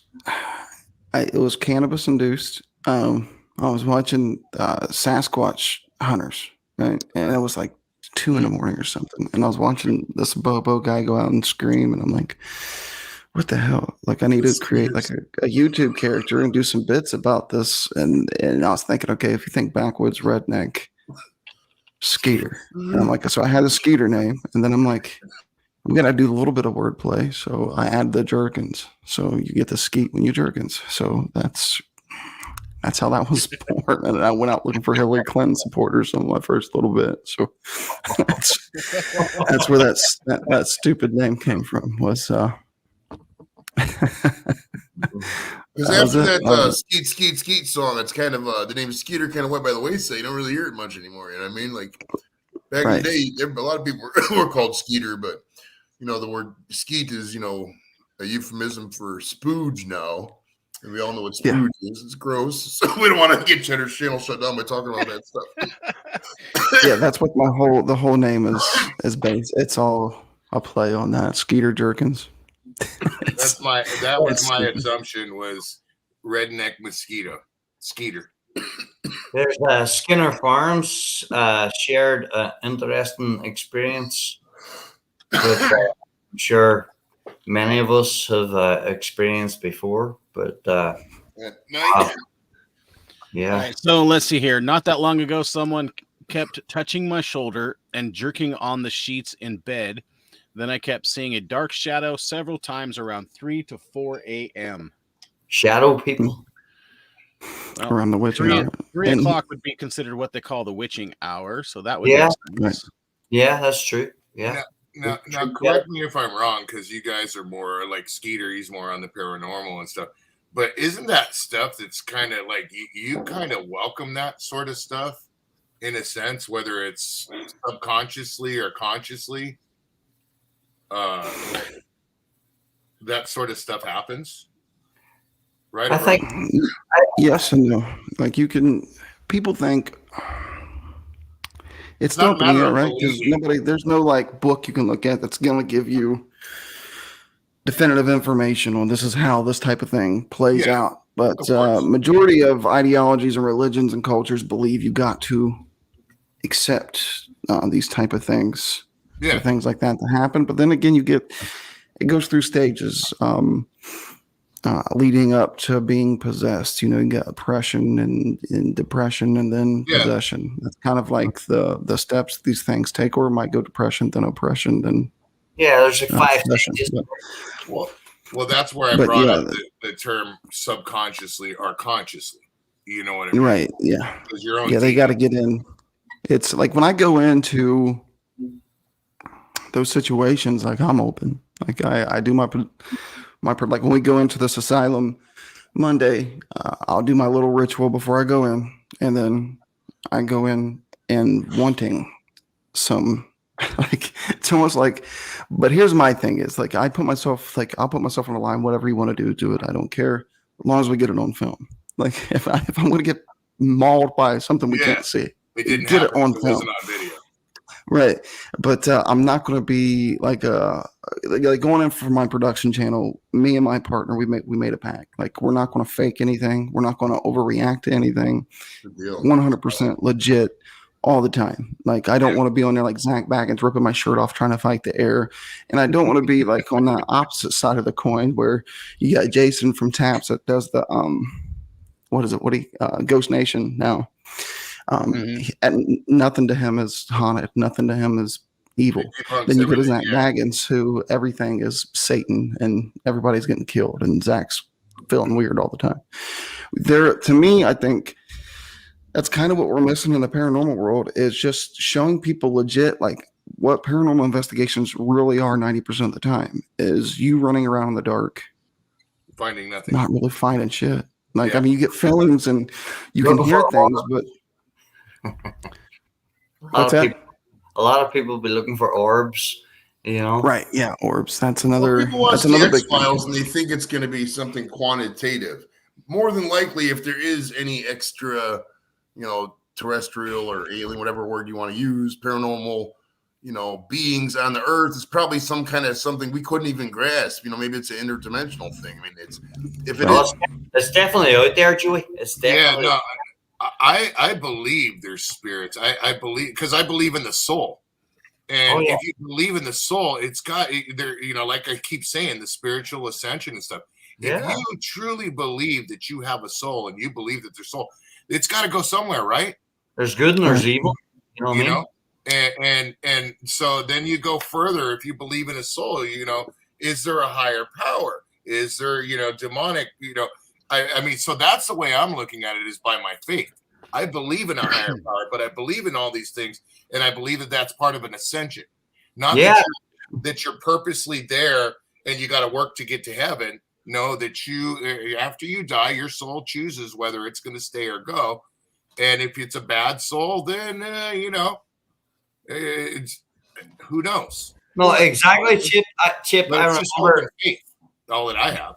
Yeah, exactly, Chip. I remember, again, going back to Gettysburg, in latter years, my friend Francine Milano, she was a psychic medium. I remember being in her house and in one particular time gone into one of the rooms, and the room smelled like a swamp.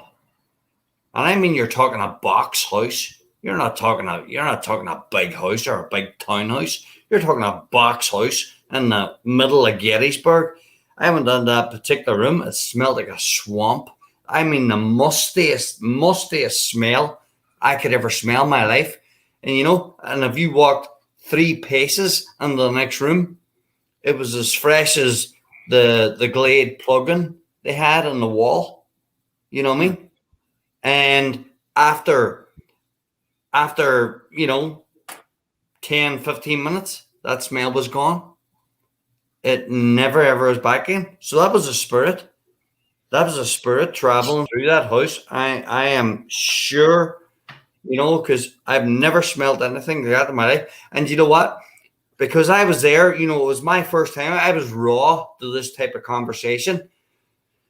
Francine, who was a psychic medium, I saw her, with her eyes looking at her husband, Larry. I saw her looking like a quick glance, never said nothing, because they knew I would have been probably afraid at the time. You know what I mean? But I could, my interior, my instinct, so to speak, I knew what they were thinking. I knew why they didn't speak, and I knew what I was smelling, and I knew what was present. Remind me of this part a second when he's done. I got a question. This is what I'm done. I'm sorry. I didn't mean to do a filibuster. Sorry, he said exactly what I was curious of, because when you're if there's a spirit, okay, and there's a presence and stuff, to me, it's not a matter of believing in it or not believing it. It's a matter of weakness. And that's what I meant by that. And I'm not trying to say it in a bad way. If you're susceptible, something's going to happen. If you, it's not, to me, it's not accepting, and correct me if I'm wrong, that there's a spirit, because there is, to me. It's not accepting that it can do something to you, and not being skeptical or anything, or being fearful going into it, just having the strength of your own, I guess, your own faith. Right. Does that make sense, Skeeter? That's the kind of thing that I'm talking about. Only That's what I've always been raised to believe. Is only like a demon can do something to you. Well, no, I believe demons, spirits, they're all the same. They can do things, but it's a question of if they can do them to you or not, because of the weakness that you have, whether it's inside or the acceptance. And I'm not trying to say weak as in bad things for people, but I meant like susceptibility. You know what I mean? Whether it's conscious or subconscious. Yeah, but only a demon will attack you. And that's what, that's what I was going to say, Skeeter. Only a demon will choke you. Only a demon will scratch your face. Well, this is why I was saying though, Skeeter. If you have like souls who are waiting to pass on, they're not going to harm you. They're just looking for you, Well, I'm saying demon or not, and this is why I'm addressing Skeeter on this. This is why the whole question that I asked was because he seems to know more about this situation than really I do, or us in that sense. Right. What I mean by that is isn't your faith, if you have, whether it's Christian or whatever, your faith is what keeps you strong, and not as susceptible to those sort of things, correct? Sure, because it's among that same thread of faith and believer. It's still the same thread within your own mind and your own body. Is you got to have faith in whatever higher power you believe in, but you're also having faith that this type of thing exists. So it's like this one too. And I don't subscribe to any ideology per se or religion or anything like that, but I do obviously believe in the paranormal and a higher power and things of that nature. But I do also believe, like, my own personal theory that I'm starting to get closer to believing in is that we're like on this, we got this parallel timeline, maybe multiple, that's going on around us, and sometimes they bleed over to each other, and that's when we get these paranormal blimps, and it even links to cryptology and things of that nature, where we see the Bigfoot that Jenna's want me to put in space. You see these type of things and you experience these type of things. It's just kind of like this blimp. And then also, demons can be very menacing and attack you, but I also am under the belief that a lot of these demons, if there was a menacing soul that was present on this plane and then passed, that's where we get some of these demons from, is like these menacing hard souls that did a lot of heinous crap while they was here. They cross over and now they're getting fed more, and then that's how that legion keeps growing by leaps and bounds, is by that creation. So I mean there's a bunch of crap like that. Exactly, Chetter, but let's not forget that demons are fallen angels. You know what I mean? Correct. Yeah. The leader of the pack was the fallen angel. Yeah. That's what I was going to say. Wasn't it? Isn't it the leader, like Skeeter just said, that he was the fallen angel. The others are his followers. Right. And this kind of fallen angel, right? That just makes him a twisted soul. Yeah. What's even more crazy is when you get like that's more based on the Christianity side of things, is that way of believing. But once you even get out of Christianity, like they're still the same, like foundation, ground floor of these beliefs of dark versus light. A father loved his son, the son turned his back, fallen angels, Satan, Jesus. I mean, the same stories, different labels that predate Christianity. So there has, to me, just like urban legends, that starts with the seed of truth from somewhere. So to me, for that story to be told over and over again throughout mankind's history, and there's something there. We haven't figured it out yet, and I don't know if we'll ever figure it out 100%, but I believe technology is starting to catch up to where we can start to register and see these things with EDI, especially. The EDI is a huge thing. It's almost like EMF, but it's a specific type of EMF that only a human body or spirit radiates. So, there's a bunch of crap behind EMF too. Like, people believe it'll make you feel weird and this, that, and other. In reality, there's really no solid proof that EMF will do a damn thing to you. There just isn't. That's just a made TV promotes. Check. I mean, wonder if the EMF people were also on meth. Right. I mean, you'd have to live directly underneath a power plant to actually get enough EMF to really mess with you. So, I mean, now there is correlations in EMF spikes when they do see like manifestations and things like that. So there is a correlation between the paranormal and the EMF, but the EMF's not going to make you feel like you're Zach Baggins in a basement ripping your shirt off fighting a demon. Like it's not going to happen. But now with EDI, like I said, it gets even more interesting for me. And that's why I had to go get an EDI meter, because if that thing spikes, something's going on. Like, it's very directional. You point it in a direction. If that meter goes up, that's only energy that a human body or spirit can project. So something's in front of that thing. Something made that needle jump. It wasn't. I mean, you could take all the electronics that we take on site with us, from our cameras to our recorders, or cell phones, whatever. You can put it up to this EDI and it doesn't move, but you stand in front of it, it'll spike. So there's technologies are starting to gain, and then we got a Fidium protocol that we're introducing. So it's going to be kind of cool to see how that plays out, because we will be testing every thread of the paranormal science, from our human psyche to EVP. I mean, every thread that there is in paranormal investigation, we'll be testing. And it really, paranormal investigation started with Ed and Lorraine Warren. That they're like the godfathers of this whole thing. Lorraine and our husband. Yes, and Ed was a phenomenal demonologist. Like, that guy was the only non-ordained priest that could perform exorcisms, and to be able to do that, they were pretty solid. They were involved in that case in Brownsville, Connecticut, right? Way back. Yes. Yeah. Yeah, they did a bunch of it. And to me, like, nobody's really took the paranormal science and advanced it since that time. Nobody's really I mention this on my channel quite often, but Hellier, there's a series called Hellier. It's based out of this town in Kentucky called Hellier.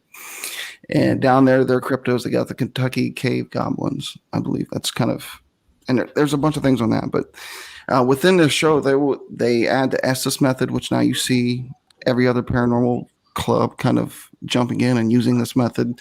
But we haven't really added to the bag of tricks, so to say, to investigate. We're still really going off this guidelines made by Ed and Lorraine, and our idea going into this is like, let's take the guidelines and let's push them. Let's bring the occult in and see if that has an effect. Let's test the human mind and see if we are the ones controlling these devices and making them be paranormal tools. Or are they just tools that ain't really doing anything until our psyche gets a hold of them, and we still charge them just like we do the Ouija board. So, I mean, there's a bunch of what ifs there, but the exciting thing is you get to test it now. Like now it's affordable. I mean, you look on YouTube now, you got 16, 17-year-old kids running into buildings with their cell phone, pretending to hunt and things of that nature. But it's very testable, and I think you can get a nice baseline and pursue some of these things and kind of come up with your own ideologies and start thinking for yourself. And I think that's a big key on moving the whole paranormal investigation side of things forward, is a bunch of people getting their own ideologies and see what cross bleeds. So we put some facts on. Now you were talking, it brought up something that I actually looked up, and you'll probably know about this because if you know about the Kentucky cave goblins, that's how I actually found out about the Kentucky cave goblins, was by looking up El Duende. Okay. Yeah. Yeah. The whistling guy. Yeah. Yeah.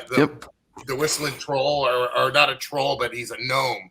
The whistling gnomes in Mexico that are actually demonic, that kidnap, that steal people. Exactly. Kind of like the goat man of Maryland. Yeah. Yeah. Yeah. Look, you guys. That's another cultural bleed over, man. I love it. Prophecies. That's how I actually heard about the Kentucky goblins, was because of El Duende. I looked up because El Duende is actually it's like chupacabra. You know what I mean? That I believe there is the chupacabra. I believe there is the duende, but who knows what the duende actually is? But there's been some videos, like you said, where people just go into town. And that's where I honestly think that technology is kind of too much in some ways, because in all reality, like you were saying, they're just starting to cross this threshold. In reality, to me, that threshold has been crossed for a long time.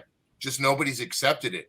And it's more of not being open to being susceptible, but being acceptant of it. You know what I mean? Because it is real. I mean, we I don't know, dude. You got to go somewhere, right? Right. Yeah. I think another big thing is too, like you get like a lot of these people go into these situations with a preconceived notion. Either you believe or you don't believe things are this way or they're not this way. You come to a case and you just want to shit all over it, or you come to the case and you want to believe everything that's being laid down. And I think right there you're putting yourself in a box already before the investigation even started. So you're either going to overbelieve things or you're not going to believe anything. So what I try to do is just come in and just be in that moment, be in that space, and just whatever kind of happens, debunk, go through. If I can't debunk it, then we have something in my mind. But then I depend a lot on my filming partner and because he's a big time skeptic, and if he that's how Luch is. If he sees something, then we probably are dancing with Satan, and I'll probably cry a little bit because he don't believe in anything. Like we could have levitating things, and he'd be like, "Well, due to this degree of E equals MC square, and then the way the wind's blowing and bouncing off the," I'm like, Jesus, dude, it's levitating in front of us. Can we just? So if he believes in something, then we're on to something. Like, that's how Luch is. Luch is an atheist that don't believe in anything. You know what I mean? Yeah. He just believes you're dead. You're in the ground. That's it. That's it. Yeah. You know? Yeah, true enough. But I was just going to say, Skeeter, that's what happened to the Warrens in that case in Connecticut. They actually saw a guy levitating, and they had the hierarchy of the Catholic Church in there, doing the rite of exorcism, the old rite, and the guy was levitating above the bed. See, I believe in all that sort of stuff. I believe it's possible, but I'm glad I've never seen it, and I don't want. And that, I guess, would where the skeptical side, the very small skeptical side of me, would come out, because I believe it's possible. Yeah, no, Dorito. What the demon does, they scare the shit out of us all. Forgive my expression. It wouldn't scare me, dude. But it's called. What the demon does, it's called parlor tricks. He'll throw stuff across a room. He'll make somebody levitate. He'll speak through somebody in a guttural voice. Like a voice. That might kind of make my balls jump up in my stomach. Yeah. Skeeter, you could wait probably more. Now, see, we also can't forget the tricksters. Yeah, right. The tricksters will impersonate anybody, even malicious demons, as well as loved ones, stuff like that. Tricksters are Chetter. In an exorcism, you have a lot of what do you call there now? Tricksters, right? But you have one general, and the general. Mm-hmm. The general stays in the background, and all these tricksters tell all the lies until you can get to that general, and that's when somebody becomes. Well, see, in your explanation, I would probably say you're more along the lines of how Skeeter explained. You're in that one box where you automatically think that a trickster is evil or malicious. A trickster could also just be somebody who has passed and has been a joker, a bullshitter, somebody in real life, and they decided to stay and just play tricks on people. Yeah, stay in ties. Yeah, no, Chetter, and that's the lower archy, or the lower demons. That's what they'll do. They'll mess around, tell lies. The guy I was telling you about earlier on that I used to work with, that I got involved with when I was uneducated about this type of stuff.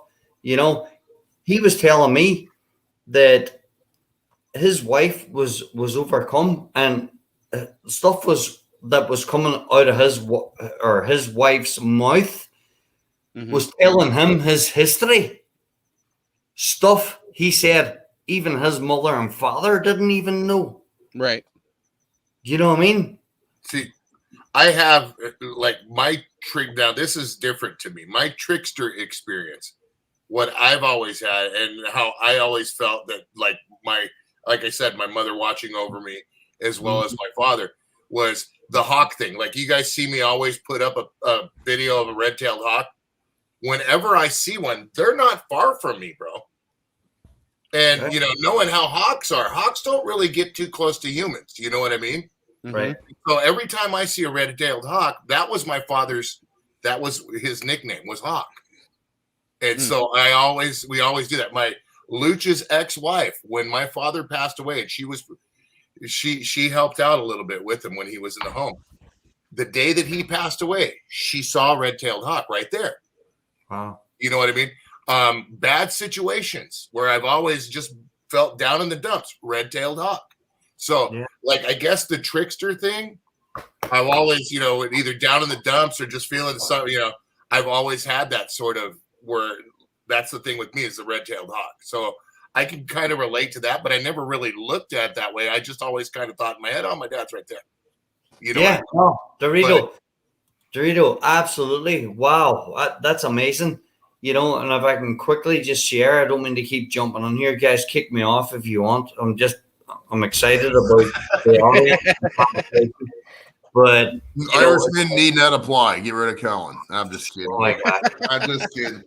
No, it's like going back to 2007. I had a roommate. He was from London, England, and his name was Lee Banton. God rest his soul. And you know, Lee and I had known each other for, you know, years before. You know, I worked in the bar, and you know, Lee worked for Airbus, and he would always come in. I needed a place to stay. He rented me out his big basement in his nice townhouse, and all of a sudden, Lee got cancer. Right, Lee got the cancer. I'm talking 5 6 months. That's how fast the cancer went. Um, I remember the night before he died, right? I went down to visit him in Georgetown Hospital in Washington, D.C. And he was in there. He was done. You know, he was like, you know, there's, you know the story yourselves, guys. Anybody that's seen anybody go through cancer. And, you know, I was there that night, you know, for a while. And then I left, went back to Lee's house, you know, where I had the basement. And next day I went on, right? And a friend of mine invited me over for dinner. So I went over for dinner with him and his wife. I came back to Lee's house. Now, I had seen Lee the night before. It was Saturday night, right? I'd seen him the night before. But, you know, this was now the Sunday. Went for dinner with husband and wife. So I came back to Lee's house. And I remember walking into the house, walking up the stairs, and the aroma. I was walking up the stairs. It was a uncanny, if that's the right word, aroma. It smelled like Lee, right? I walked up the stairs, turned on the TV, watched the soccer, grabbed the beer out of the fridge. You know, my phone rang. Lee just passed. There was a guy called Mickey Doherty. Lee just passed an hour ago. You know, but I never smelled that smell ever again. You know, and I saw Lee the night before. As I said, I went for dinner the next day, came back, walked up the stairs with I mean, like you got to open the windows, aroma that smelled like him. And he was in Georgetown Hospital in Washington, D.C. And I lived in his house. His ex-wife, she sold it probably 2 or 3 months later. I never had that smell ever again. But it was just that one time in particular, I got that aroma. That's not a coincidence, right? No, I believe in ways of that. Absolutely. I think, I think the spirit might have been passing through. This is my hope, Skeeter. I think a spirit was passing through to say, "Hey, goodbye, Colin." Exactly. Yeah. Colin and I were tight. You know what I mean? We were tight. Yeah, I believe that can happen 100%. Yeah. 100%. Sorry, I'll shut up now. Go ahead. No, you're good, Colin. So Skeeter, on panel here is Trista. I did notice that you had subbed to her in the chat. Yeah, I seen it. She's a writer, so. Yep, she's fairly new to YouTube. I mean, she's got some old content when she used to game and stuff, but her taste of I just Switch, can't content. she is. She does have a children's book that's being published, and she has some other. She loves horror movies. She loves creepy stories. She writes creepy stories. And here, hopefully, if Nightbot doesn't drop the link, she gave me the link to her anthology stories, so everybody can go and check them out. And I just wanted to introduce you. And Trista has some more stories that she wants to, some personal stories that she wants to share. Awesome.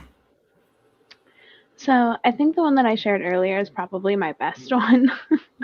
Aside from that, it's just really been small things throughout my life. Like, we lived in a house where I wouldn't go in the basement. I was 7 at the time, and I told my mom that I could hear things and I could see things moving, and I didn't like it. And so every time she used to have me go grab something off the shelf in the basement, it was on like the 3rd stair down. And nothing ever happened that I remember. I just always stared down there, waiting for something to grab me while I stood on my tippy toes and grabbed it, whatever she needed. And the bucket.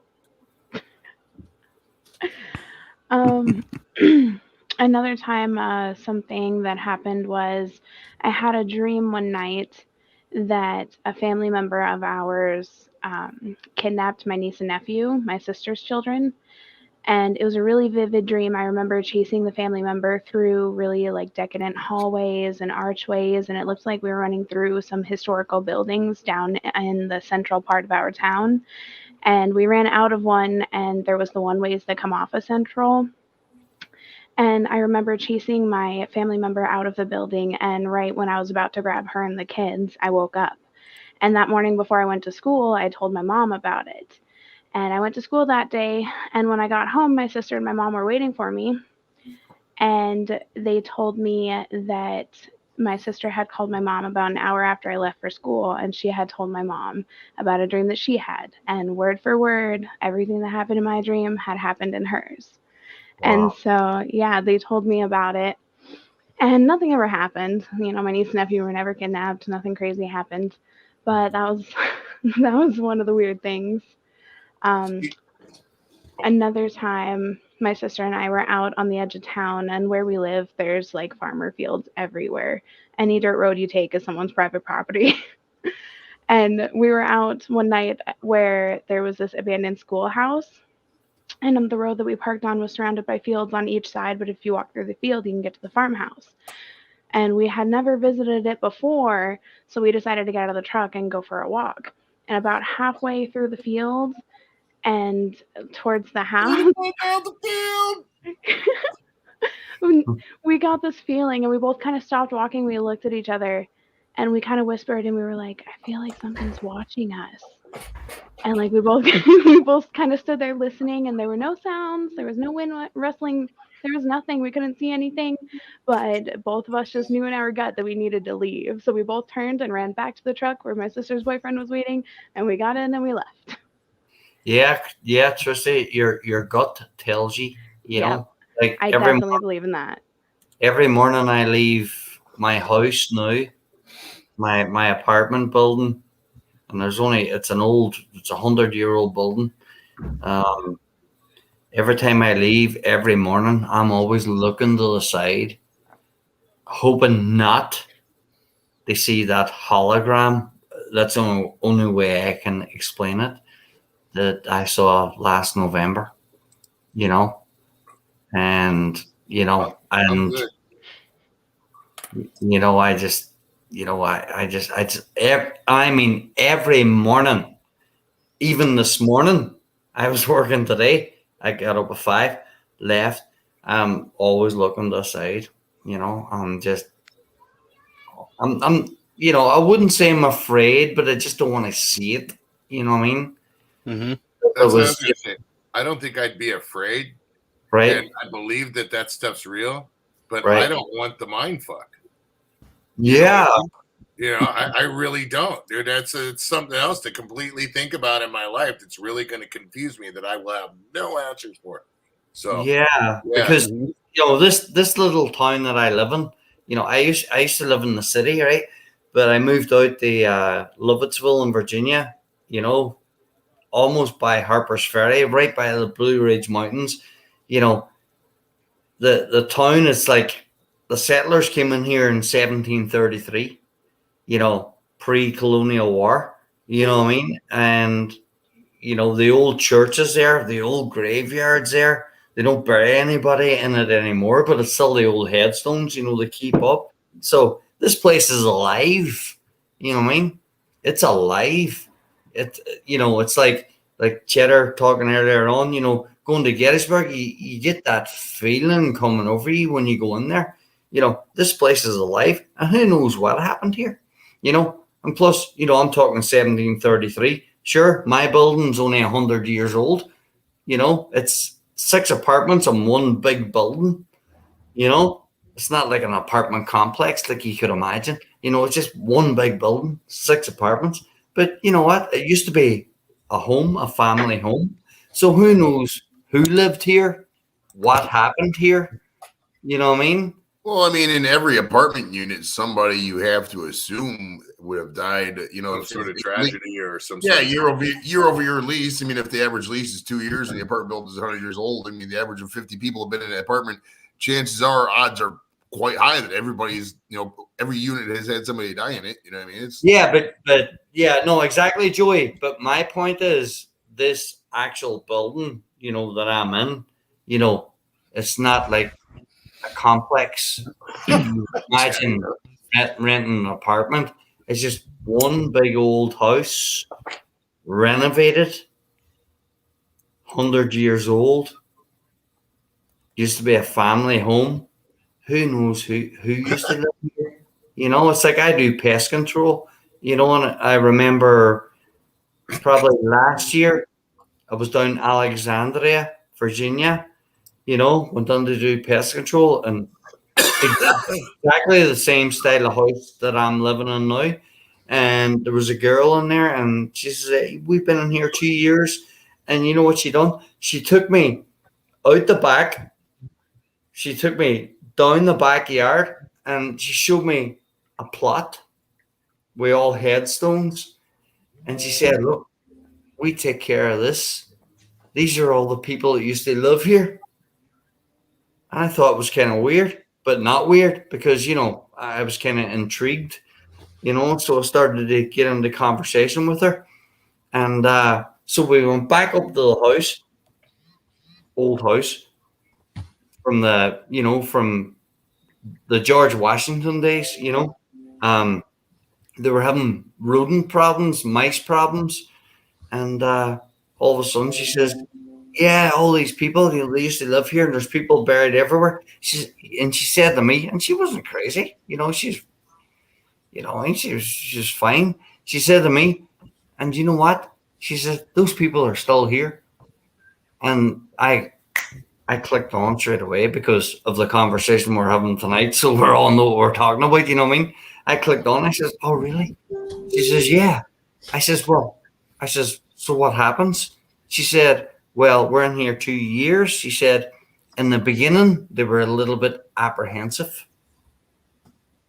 I says, "Did you ever see anybody?" She says, "No." But she also said, "I looked at the records, and, previous families had seen stuff, but going back to her saying that they're apprehensive, um, that was in the beginning when she moved in. But she says now they're okay." She says the only thing I get now sometimes is like smells, or she said, without too much of an explanation from her, she said to me, um, when they're in the room, when they're in the room. And so I'm in there, I'm doing pest control, I'm down in the basement, I'm putting up mouse traps, and I get the hairs on my back, over my shoulder, and all the rest of it.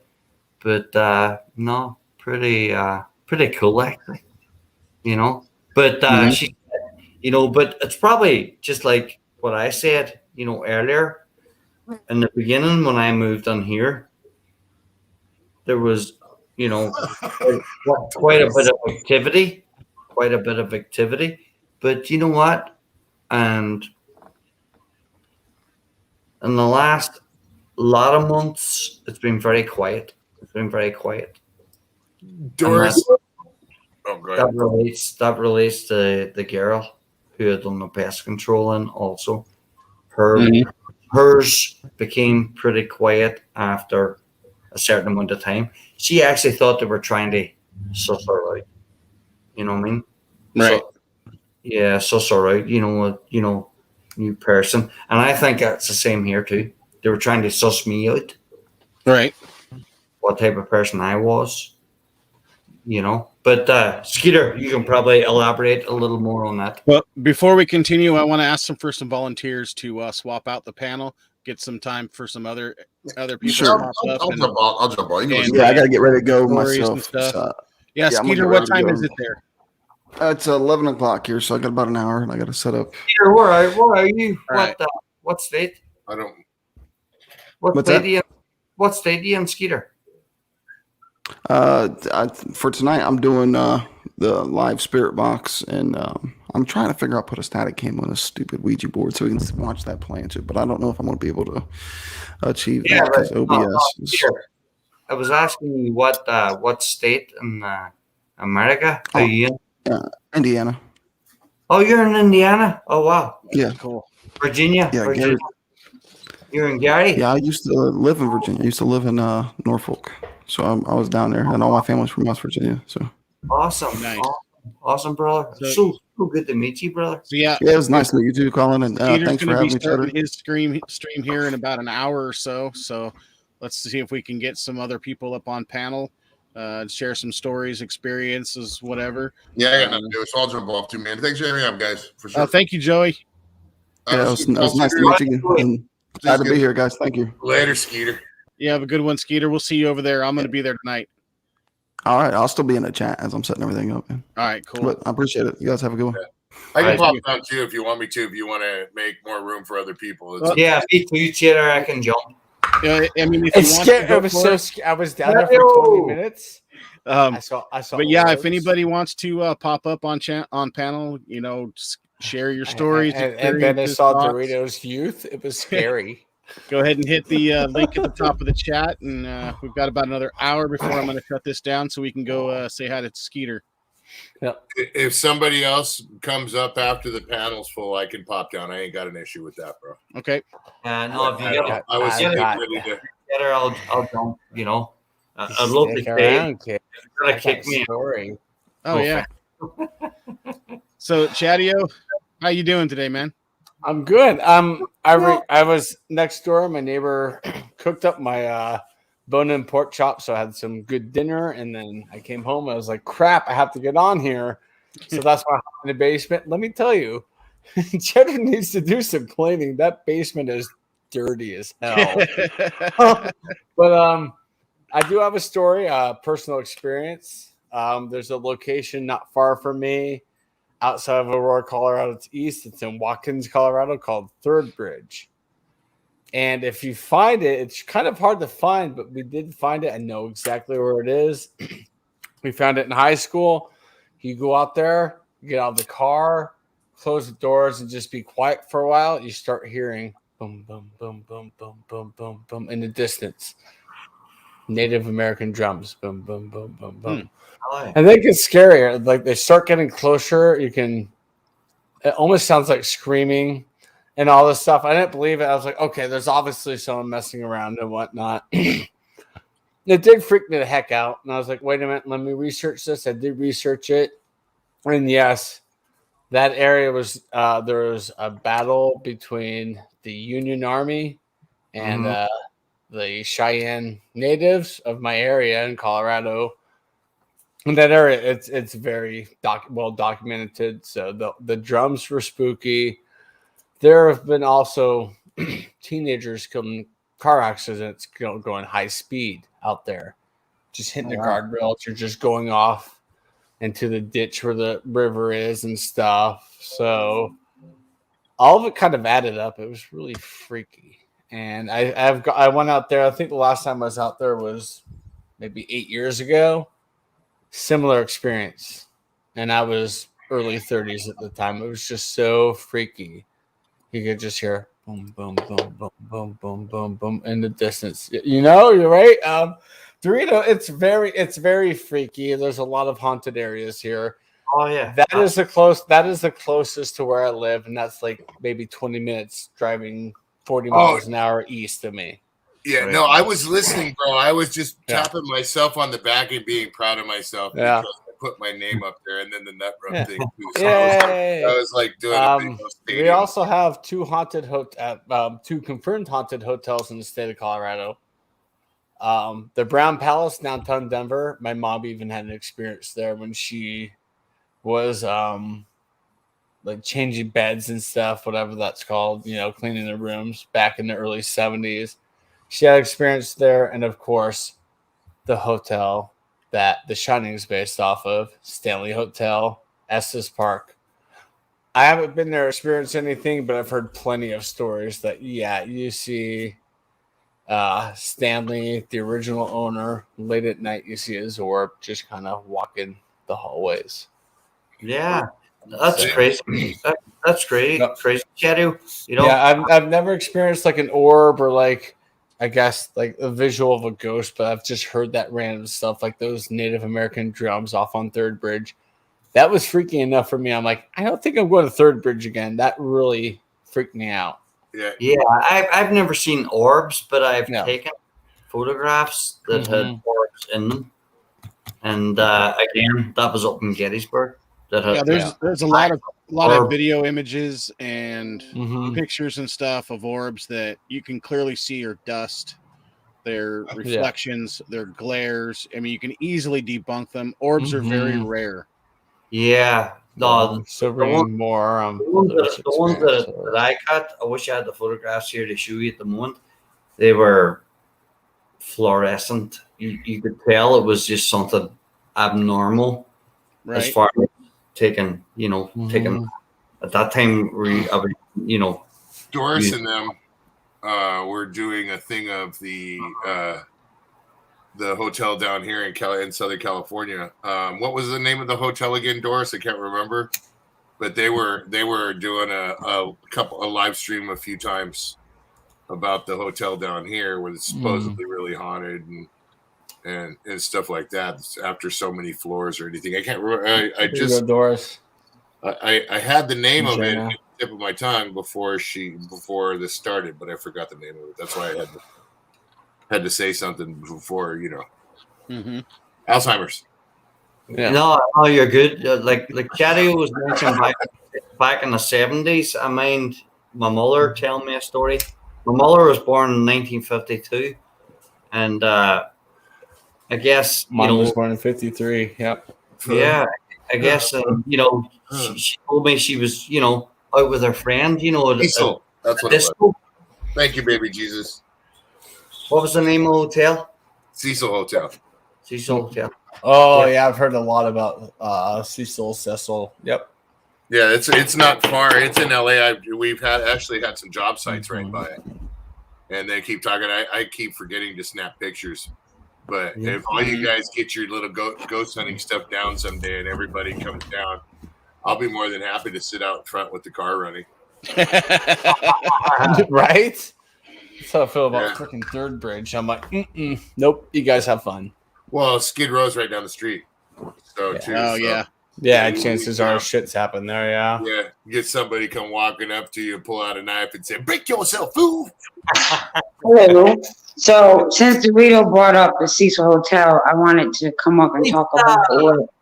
Yeah, and if Hey. somebody pops into the thing, let me know, and so I can pop down. Chetter? So the very Yeah, last same. live stream we did with the Cecil Hotel, Skeeter was involved with us. And Skeeter was involved with us because at the time Skeeter was looking into synchronicity. So synchronicity, we learned from Skeeter, can play a very big part in paranormal. So in that aspect of paranormal with the Cecil Hotel, the synchronicity was crazy. And the more we looked into the synchronicity, before we covered the Cecil Hotel, there was 3 children in California that lived blocks apart that was murdered by their mother and stepfather. And we Yeah, covered those yeah. stories. Yeah, that's Now- a crazy part of town. Period. Right. So when we look deeper into the synchronicity, is that the line, we started with Gabriel Fernandez and then the next boy and the next boy. And if you follow synchronicity, the line from where Gabriel was murdered in his mom's apartment to the next little boy, to the next little boy, it's a straight line to the Cecil Hotel. Yeah. Well, if you remember too, Lisa, which I told you and Doris about when you guys were asking about that area, around that immediate area, that's where they power wash the sidewalks on the streets every morning.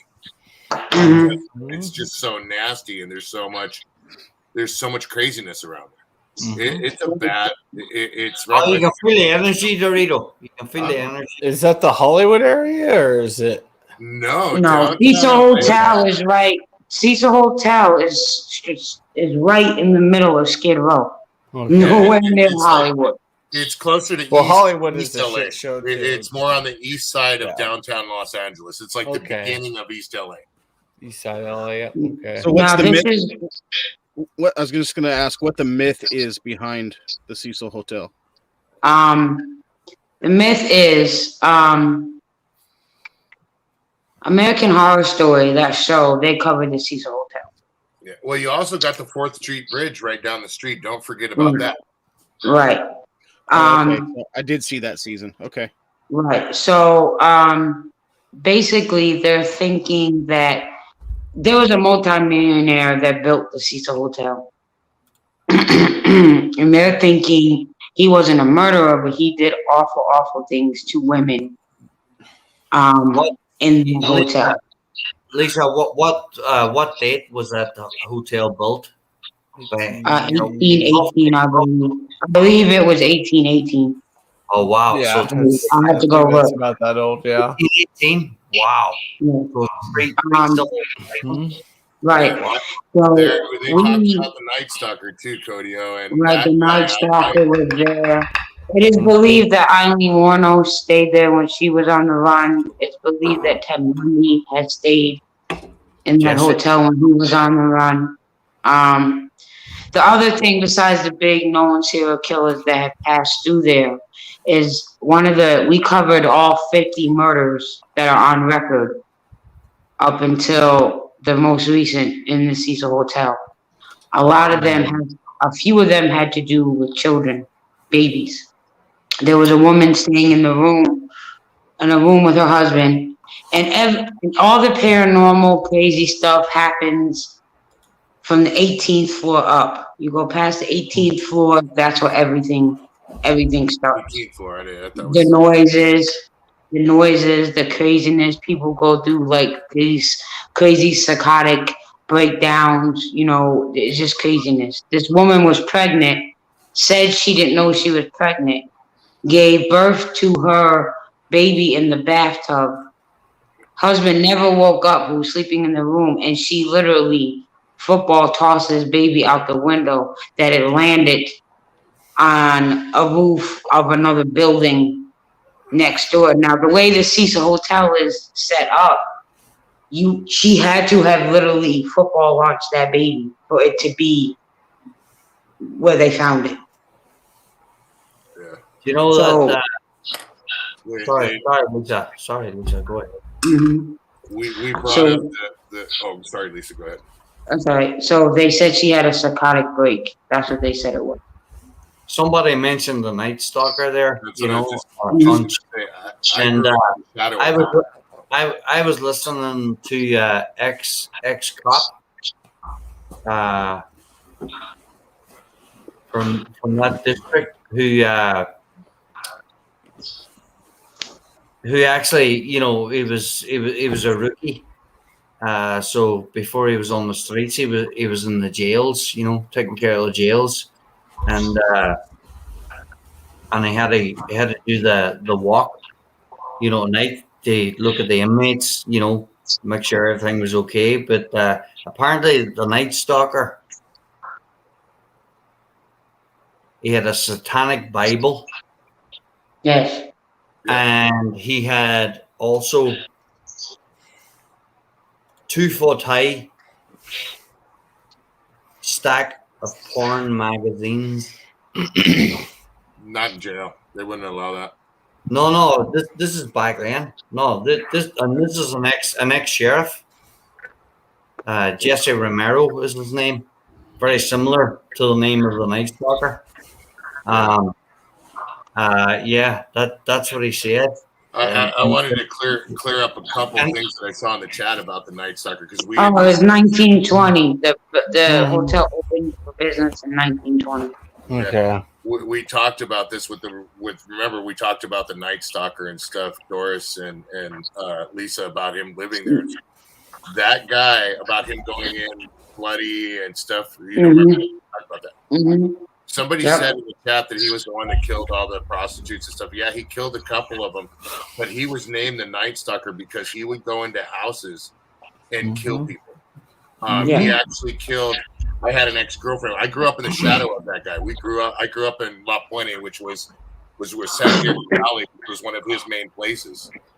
And in Whittier Hills, I had an ex-girlfriend that lived up there, and 2 doors down, somebody got killed by that guy from her. And evil man. That guy killed. He was straight up evil, and they said a long time to catch him. It did, and gradually, when they figured out who he was, there was sightings here, sightings there, but nobody could really figure out where he was.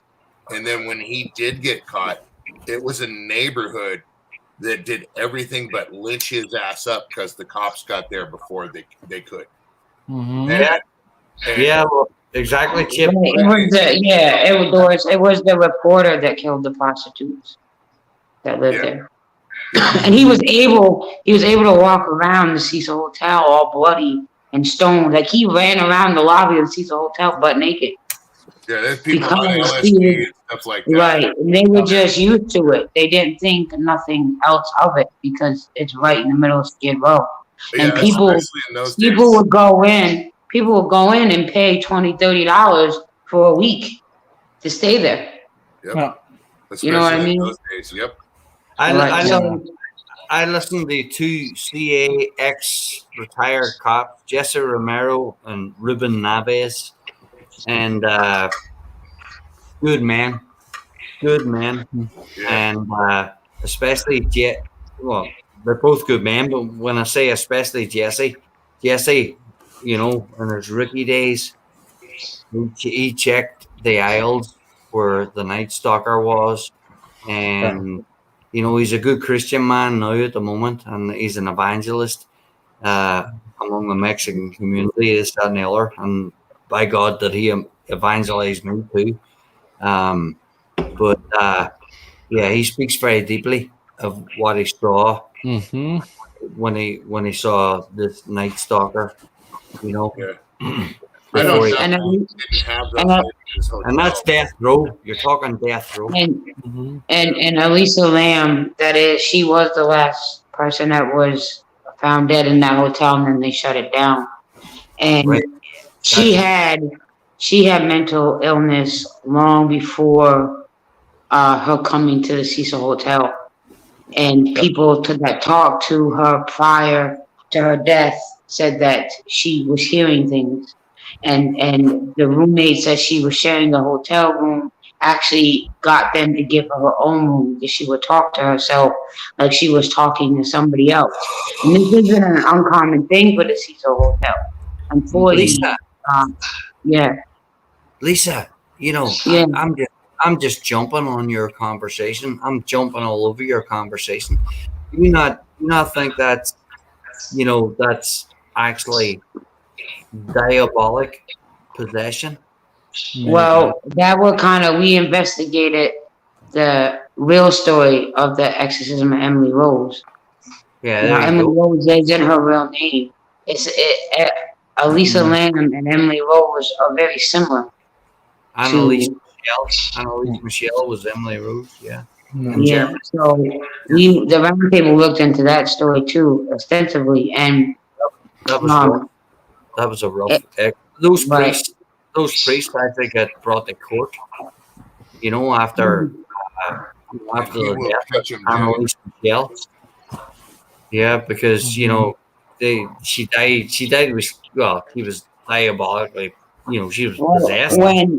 When they did her autopsy, Elisa Lam, she was bipolar and she was not taking her medication properly. Right. Wow. I'm trying to fix my camera. Sorry there, Dorito. Oh, I'm sorry. I'm trying to fix my camera. Listen, that's funny they bring that up in chat about Dog the Bounty Hunter. I hope he catches. I am with Squirrel. I think he is going to catch him and he's going to make the FBI look like more rules in the Well, wild. that is my hope, and that's a lot of people's hope. I mean, a lot of people adore Dog the Bounty Like, Hunter. A lot of it people are took go him get to tell the FBI. dude. It took him to tell the FBI that the sister's still in contact with him.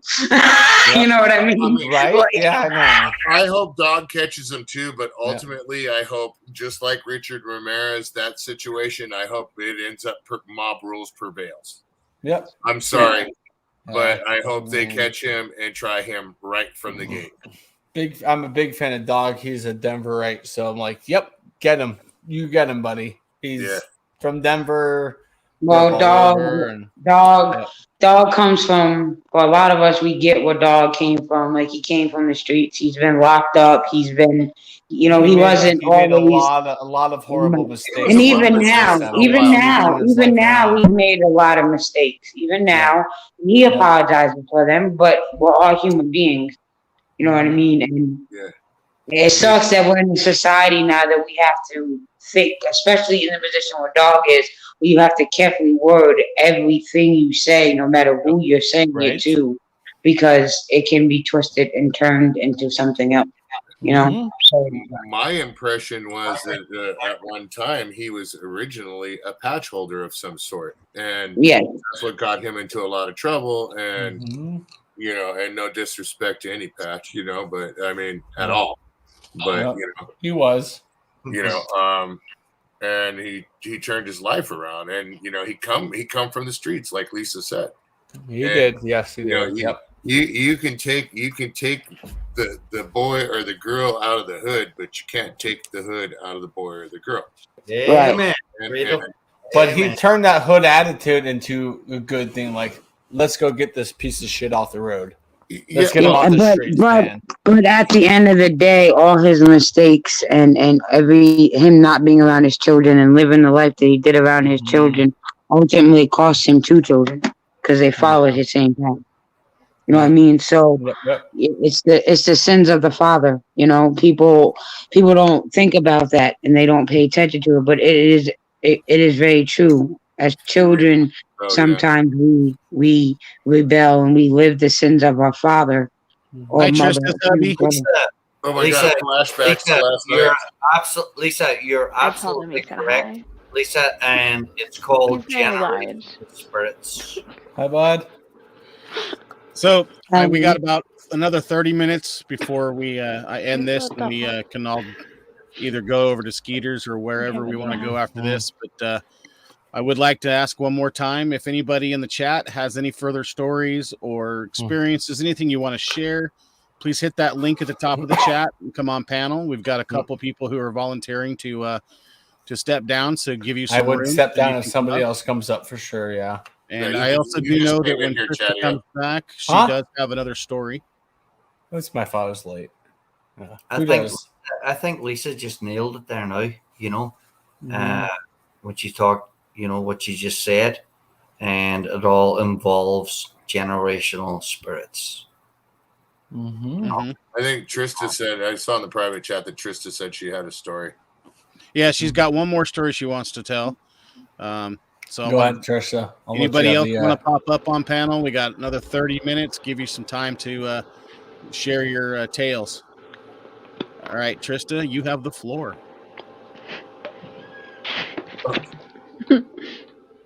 Please hold. Okay, hi, Jenna. Oh, hold on a second, Trista. Chatio, in the chat, Jenna dropped a link for you. It is a link for the cams that her and I use. I'm not made of money. I'll check him out for sure. Well, if I know this camera is just starting to piss me off. If we all need to, we can put up a pool I to see, get you a new camera. I mean, mine wasn't cheap, man. This was an $80 Logitech camera. It's just I think when I smoke my pipe or vape, that's what loses focus. So I mean, other than that, it's fine. But I'll definitely put this in my list.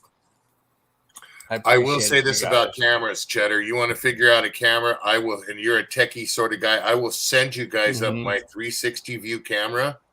You figure out how to use it. You can educate. If you can fully educate me and stuff on it, I would appreciate it. And then send it back. I don't know how to, dude. Me and Luch both couldn't figure that thing out, dude. Okay, we can definitely give it a shot. You could film 360 and watch it on your phone.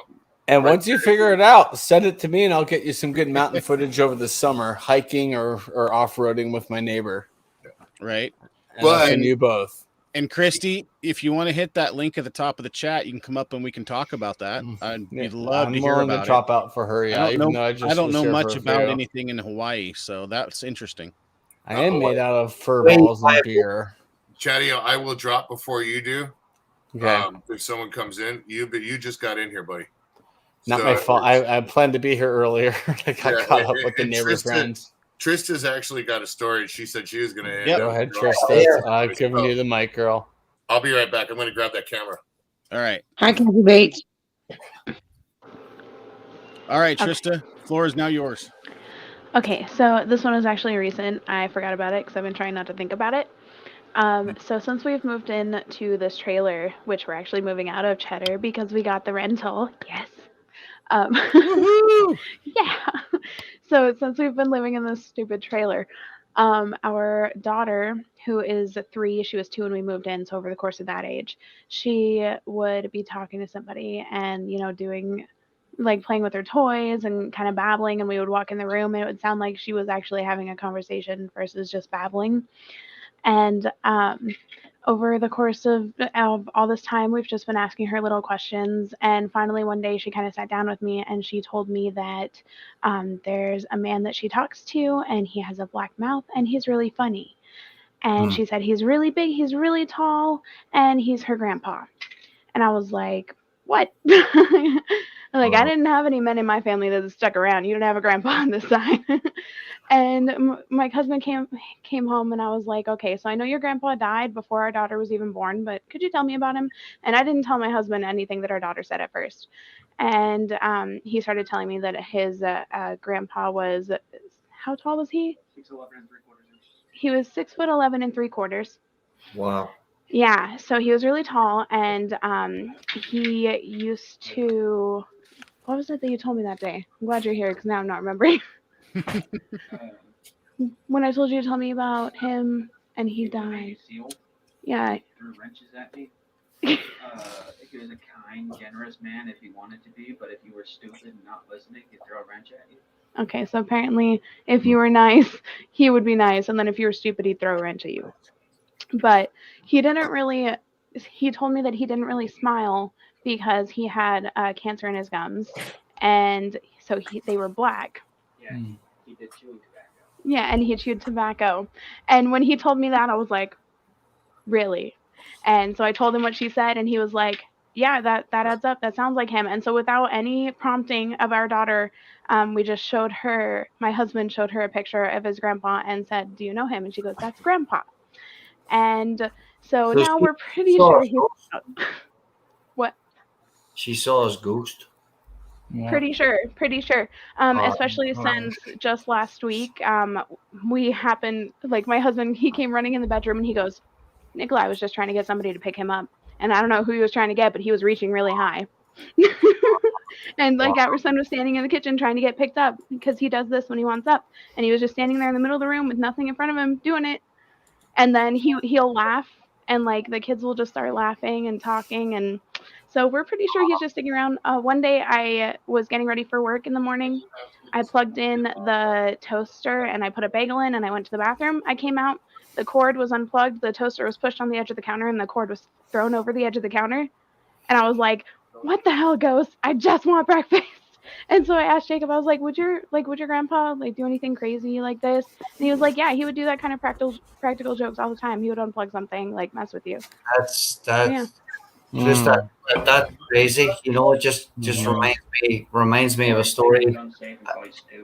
Because you ain't worth the word stupid. Yeah. Wow, I didn't know that. Also, apparently his grandpa would call you stoop because you weren't worth the word stupid. That's a good one. Are you listening? He had a good point. God bless, God rest, Grandpa. Yeah. It's just like Trista said there. Now, you know, I had a good friend up in this is really short. A good friend up in Altoona. I got chips laughing. What was that, Colin? I had a good friend up in Altoona, Pennsylvania, and you know, I went to his wedding. It's back in like 2004, and you know, I met his father for the first time, and his father was like 60 years old, and his father and I, we just like went, phew, like that there, like that there, like man's man. You know what I mean? You know, music, you know, having beers. He smoked cigars. I shared cigars, you know, and, you know, then, you know, I was obviously living in Northern Virginia at the time. So I came back here and, you know, I didn't see him again for years and years. But his dad died. He died with a cancer, you know, and God love you, Kathy. I remember. No, I didn't experience this, but it was his wife. His wife shared this with me. I remember, you know, heading back up there years later, you know, and his name is Ed. You know, he was a truck driver. You know, he had his own truck company, this, that, and the other. And they were Polish, actually. They were Polish descent. And went up there and, you know, went up, you know, the big feast was put on. The mom, you know, put on the, and then she was talking to me and you know, very nice of her. She mentioned to me about, you know, her husband, her late husband, you know, that, you know, that he really enjoyed his company, you know, with me, you know, back in those days, you know. But what she said to me, you know, because I remember smoking cigars with him, but she said to me, there's nights I walk out into that garage and it's an enclosed garage, right? Well, obviously, most garages are enclosed, like, I right? get you. I know what you're talking about. Yeah. Except for Doritos, it's wide open. Yeah, right. But He lets everybody in, including They call me. those carports. Yeah, right. But no, Just saying. she said she walks out there. What, she's taking the dog out, whatever. And on certain nights, it could be, you know, it's random. Colin, can I interrupt you for just a She moment? smells the cigars. Yes, Cheddar. Sorry, brother. So, as you everybody saw, Trista had to bail. She's got to go ahead and take care of her family. I just want to thank her for popping up and sharing her stories. Again, if you haven't seen the links in the chat, please go ahead and check her out. She's an up and coming YouTuber. I'm going to help her out and getting her channel going. She's going to share stories, insights on her books that she's going to have published, as hopefully more frequent visitor to the chats as well. Absolutely. Yeah. So thank you, Trista, if you're still here. Real quick. I'm coming. Hey, Chip. Hey, we got her, brother. Hello, Colin. Okay, this is what it is. It's a Vivitar. I've had it for a bit. It's the Vivitar 360 view action camera. One of those chinguses. Oh, wow. Of course, I can film with it. You know what I mean? I can actually hook it to my phone and look at my phone and watch 360 degree, but I can't record and put it up to where somebody can view it 360. It's like a fishbowl. That's it. You see what I'm saying? And they talk about stitching, but I don't know what the fuck stitching is, first of all. And I've been trying to find a program related to it that I can download, and there's nothing. Have a good night, Kathy. Thanks for popping by.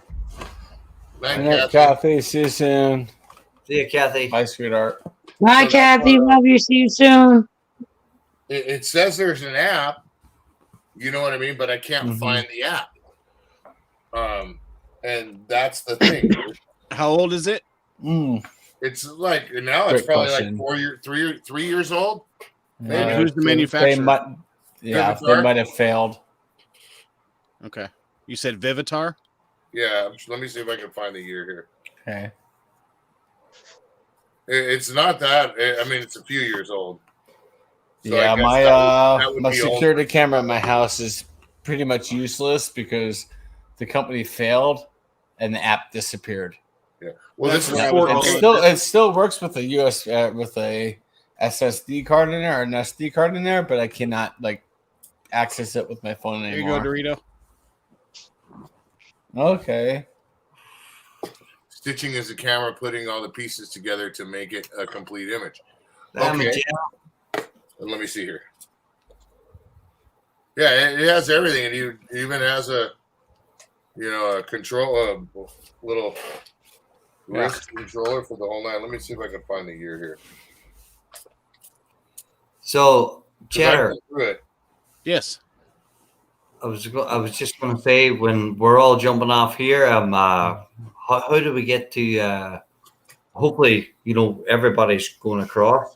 How do we get? I'll have Jenna or myself or one of the other mods pop in Skeeter's link in the chat, Yeah. so everybody can have the link there. It just Can somebody put it in private, because if it's in comments, I can never link. Hold Oh on. yeah, hold on. yeah, we can do that. Let me see if That'd I be can. awesome. Let Dorito go. I think it came up. Let me see if I can grab it real quick. I could have swore I saw it just come up. I don't know why. It's for some reason, Mhm. been involved in multiple chats over the last while, and when it Same goes off, with mine too. Yeah. same as Cherio. No, you've had the issue with me too, and I'm like dropping where we're wanting to go, and you're like, I don't see it, and I try to put it in private. Sometimes you grab it, sometimes you don't.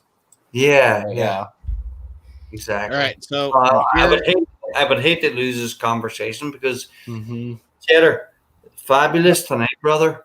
Wow, well, thank you. Hey, good man. Hey, yeah. There it Peter's is. link. He dropped Peter's it. channel link is in the private chat, Colin. I was Thank just you. going to do it. Thank you, Cheddar. I think we put a topic up here tonight that's brought up and explored a lot of avenues, in people's lives, and just and allowed a lot of people to share. Yeah, if I wasn't late, I would have gone in depth with Third Bridge. So hopefully you bring up this topic again, and I can kind of get more This is personal going to be a details. reoccurring topic. Good. It's something that Jenna and I have, kind of been passionate about, but had to put it on the back burner for a while. Yep. We've had multiple plans of, putting together a paranormal group and going out and doing some sort of, I guess you can call it ghost hunting, for lack of better words. But finances, life takes over. Yeah. Things I happen. I get you. I mean, my next door neighbor is like, I went out to Third Bridge in high school, and he's maybe 3-4 years older than me, and we went to the same high school. He's like, I want to go back out there. I was like, if I'm not out there by myself, then yes, I'll go back out there and see if I experienced what I did 20 plus years ago, just to go, okay, that way I can confirm, like, yeah, there's something paranormal going out there. But I remember hearing distant drums, boom, boom, boom, and that was freaky as heck. But I've got more details. The more more I think about it, the more it's going to come back, because it was one of those things that really freaked me out, and I kind of put it in the back of my head. Right. I have to really kind of think about. So the more I can pull out from that experience, the better. Cheddar has lit a spark for definitely. He has, yes. And I was thinking about it this week, and I was able to bring out as much as I could. It's remember 2018. Okay, 3. But 3 the years. instruction manual says 2017, so I would say it was 2017. It's called a Vivitar DVR 988 HDV2.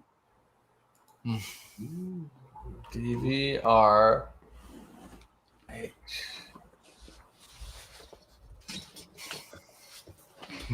Yeah.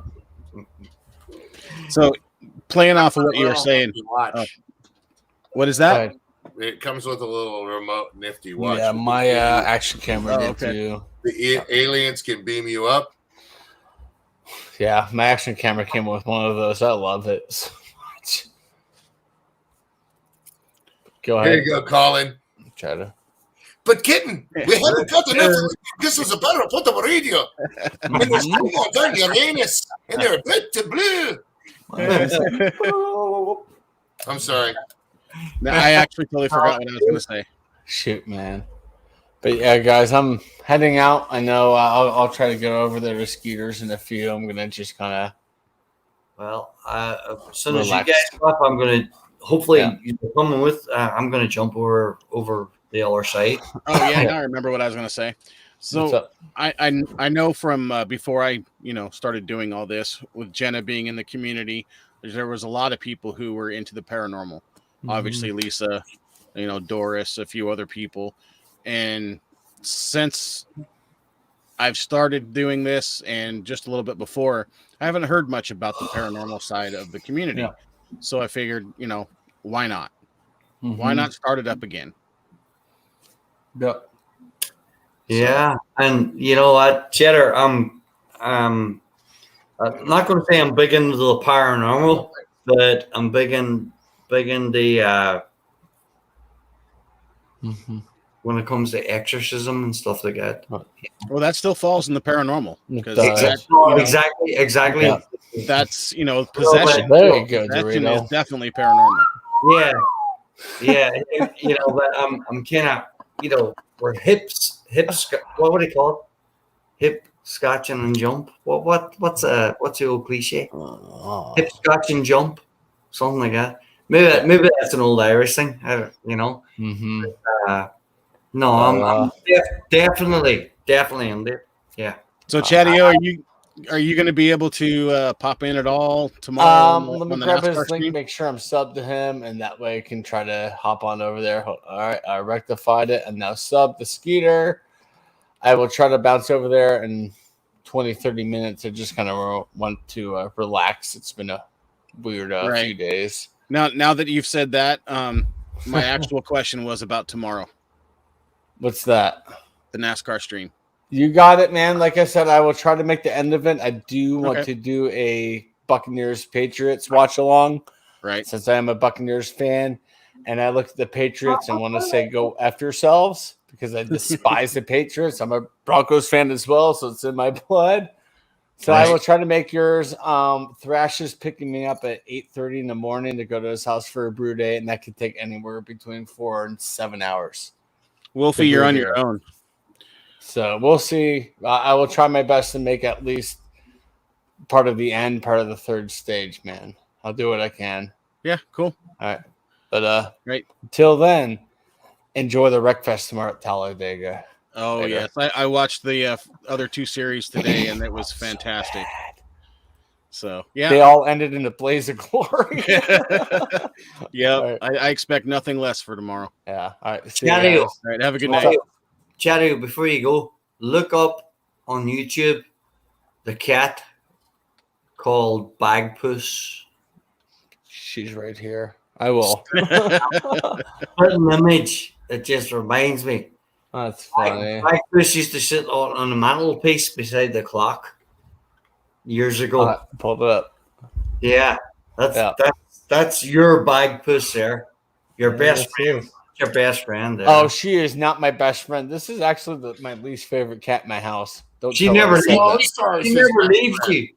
I know she never leaves me, but she has destroyed my carpet to the point I have to replace my flooring. I'm really mad at her right now.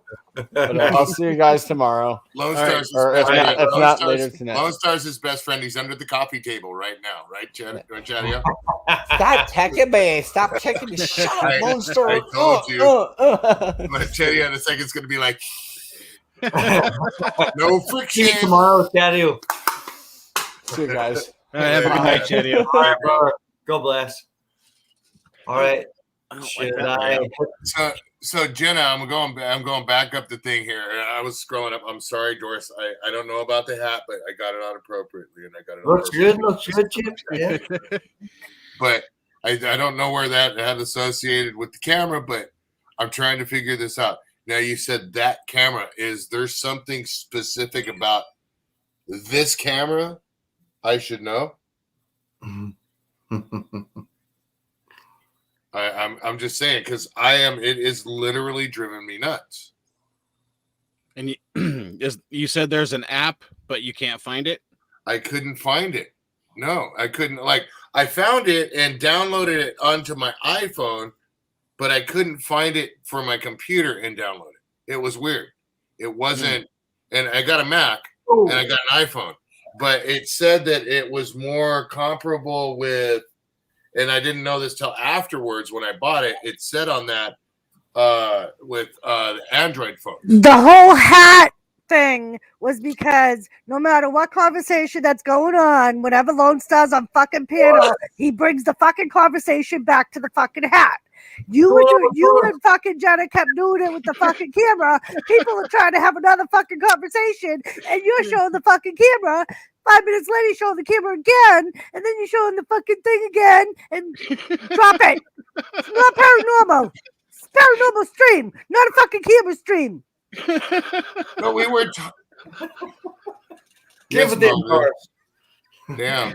I think I better go to my fucking room now. Give him a slipper, Doris. Jesus Christ. Look, I'm Me sorry. and Jenna tease Lone Star all the time when he does it, and she helped you do the same exact thing here. Oh. I'm sorry. I mean, that's what we were talking about camera for. We'll literally sit there and go, "Oh, the fucking hat again, for fuck's sakes."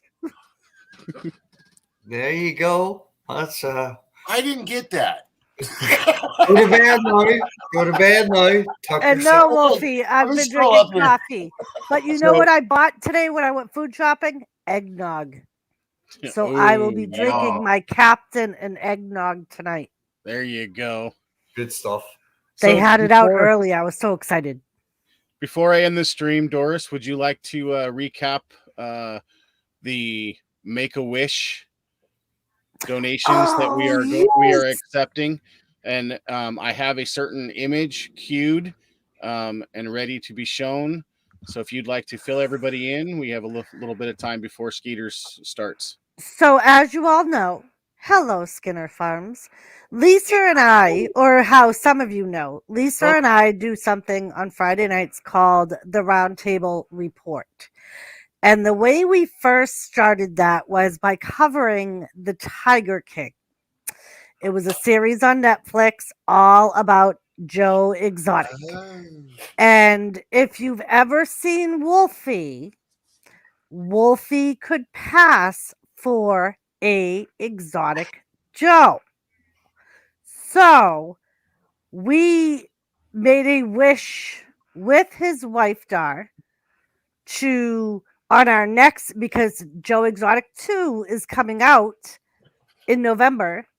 So we want to start up our series again. But this time we want Wolfie on panel with us, dressed up as Erotic Mo, which is a Wolfie version of Erotic Joe or Exotic Joe. And while you're speaking, I'm going to share this. And we came up with this whole get up disguise thing that we are sharing Dar's PayPal for her to buy all of the outfit. We can get all of his piercings. November, yes, Cody, on Netflix, Tiger King 2. And you can sub to the Roundtable and we'll do weekly reports on it and talk about all the new updates and everything like that. And if anybody here in chat has, or of course Dara's here too, I probably still believe she is. If you could drop your PayPal link into the chat, that way everybody can, if they feel up to it and they're generous and want to see the complete project, donate whatever you can afford. And we would greatly appreciate it. Yes. Yes. I believe at the end of the Roundtable stream, we had 68 and change built up.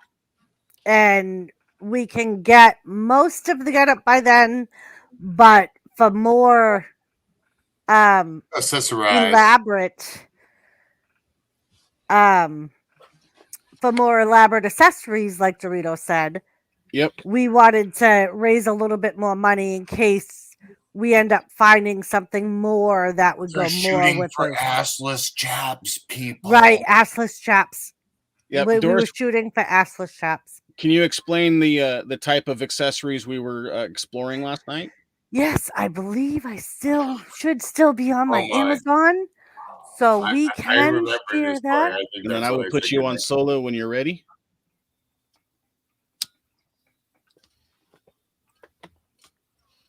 Dar's not a mod. She can't drop her link. Wolfie, Oh, well, how drop dare me? Dar's PayPal link. You kidding me? He's not going to do that. Yeah, he will. Dar, hit him in the nuts if he don't. Bang So up. some of the things we were looking at were Doris hat. Doris hat. the hats The hat, Doris. I'm just kidding. with all the piercings.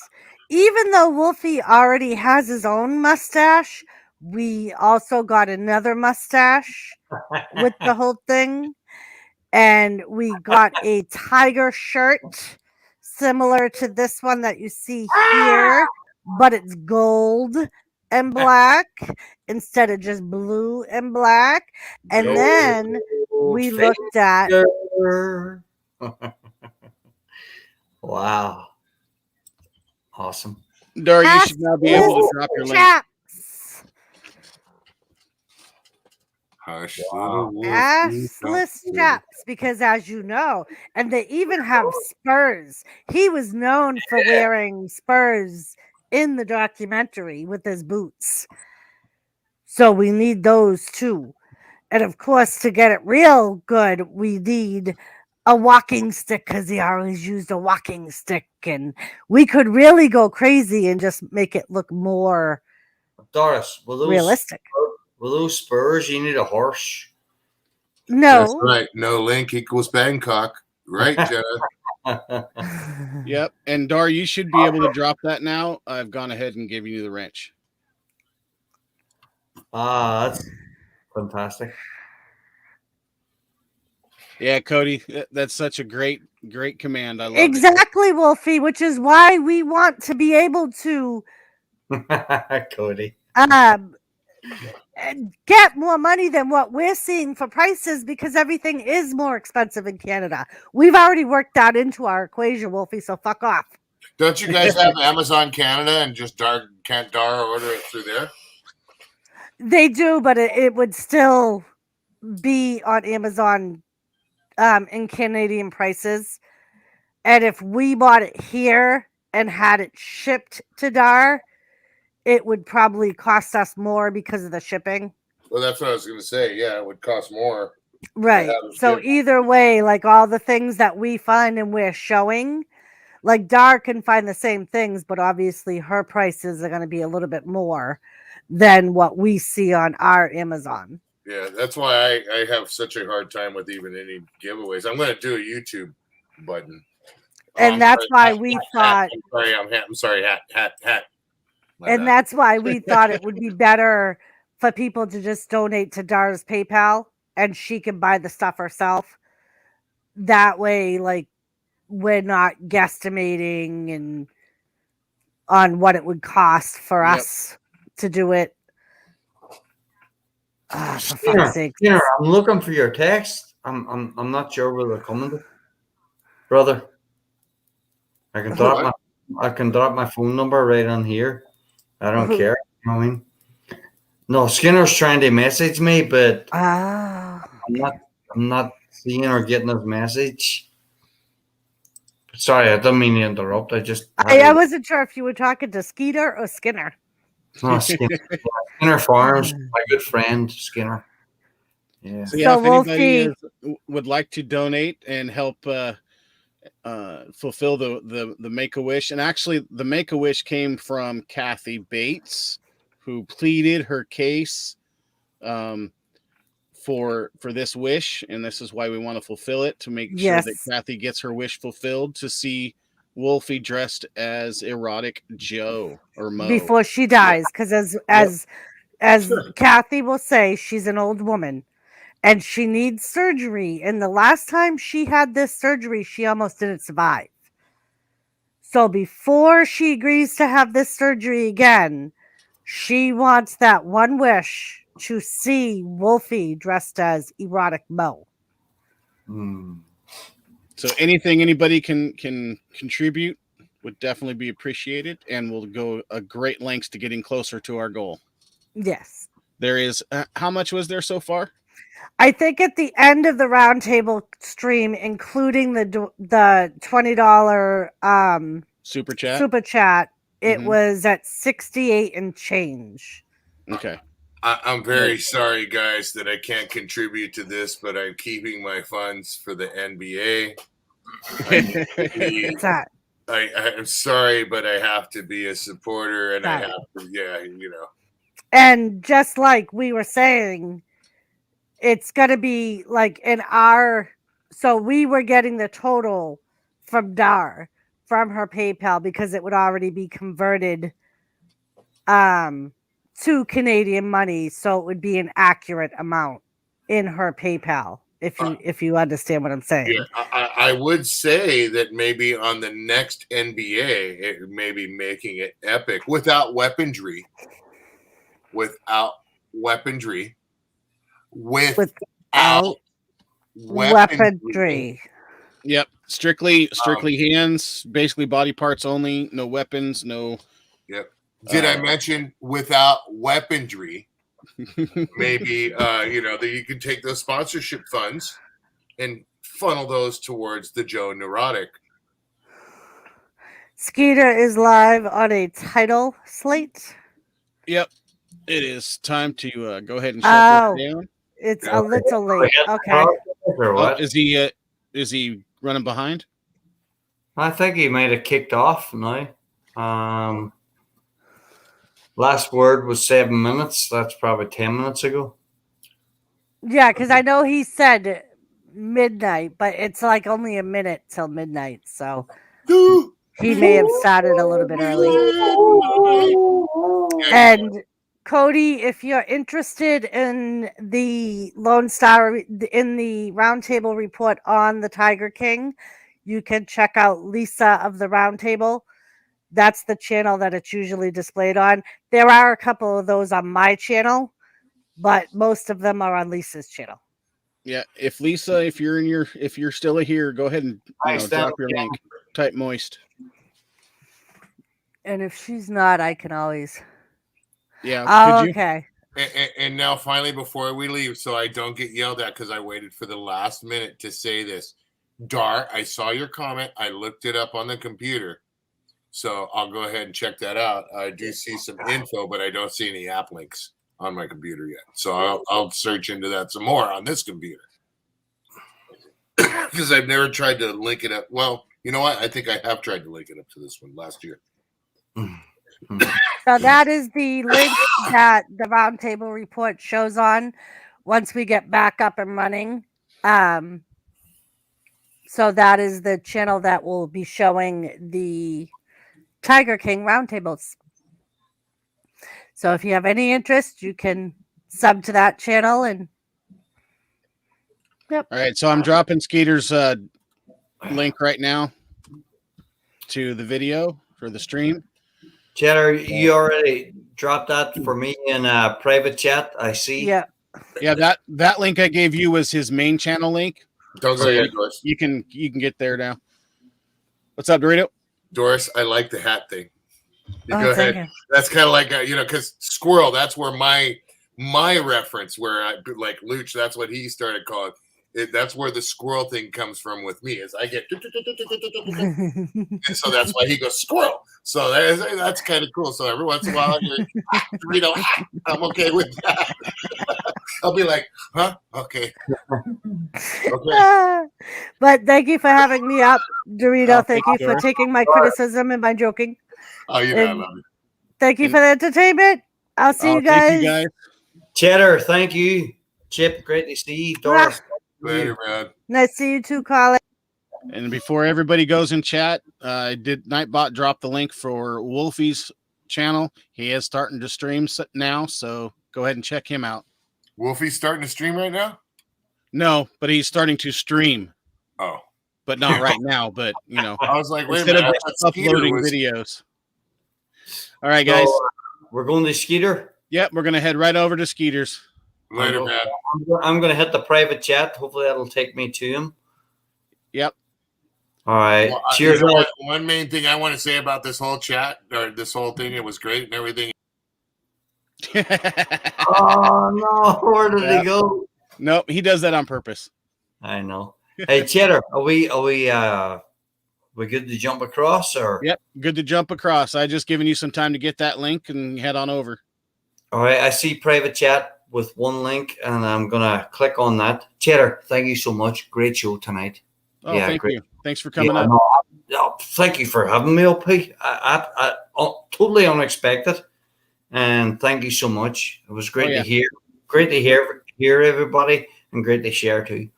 Yep. And do you follow NASCAR? I love NASCAR. Yeah. Well, tomorrow morning I'm 11 o'clock my time in the morning. I'm going to be doing a watch party for the Talladega race for the round of 12 for championships. All right. Yeah, I'll jump in there. Yeah, okay. I'll jump in there. Yeah, I'll be in your chat for sure. All right. Look forward to seeing you. All right, Chetter. All right. Maybe I'll see you on the next course here. Oh yeah, I'm heading over there myself. Yeah, I'm gonna try. Hopefully it comes up for me, but I'm heading over. All right. Well, actually, you know what? Let me go into private chat real quick. And I still have the link. So there's the link to his actual live stream. Okay, fabulous. I appreciate that. Not a problem. All right, well, let's go, brother. Let's jump. All right, Chetter. All right, see you in a bit. Yep, bye-bye. Absolutely. All right, brother. Bye. Anybody else left in chat? I'm going to go ahead and shut this down, and hopefully we'll see you over there at Skeeter's. Thank you for showing up. And if I don't see you again, have a good night. Goodbye.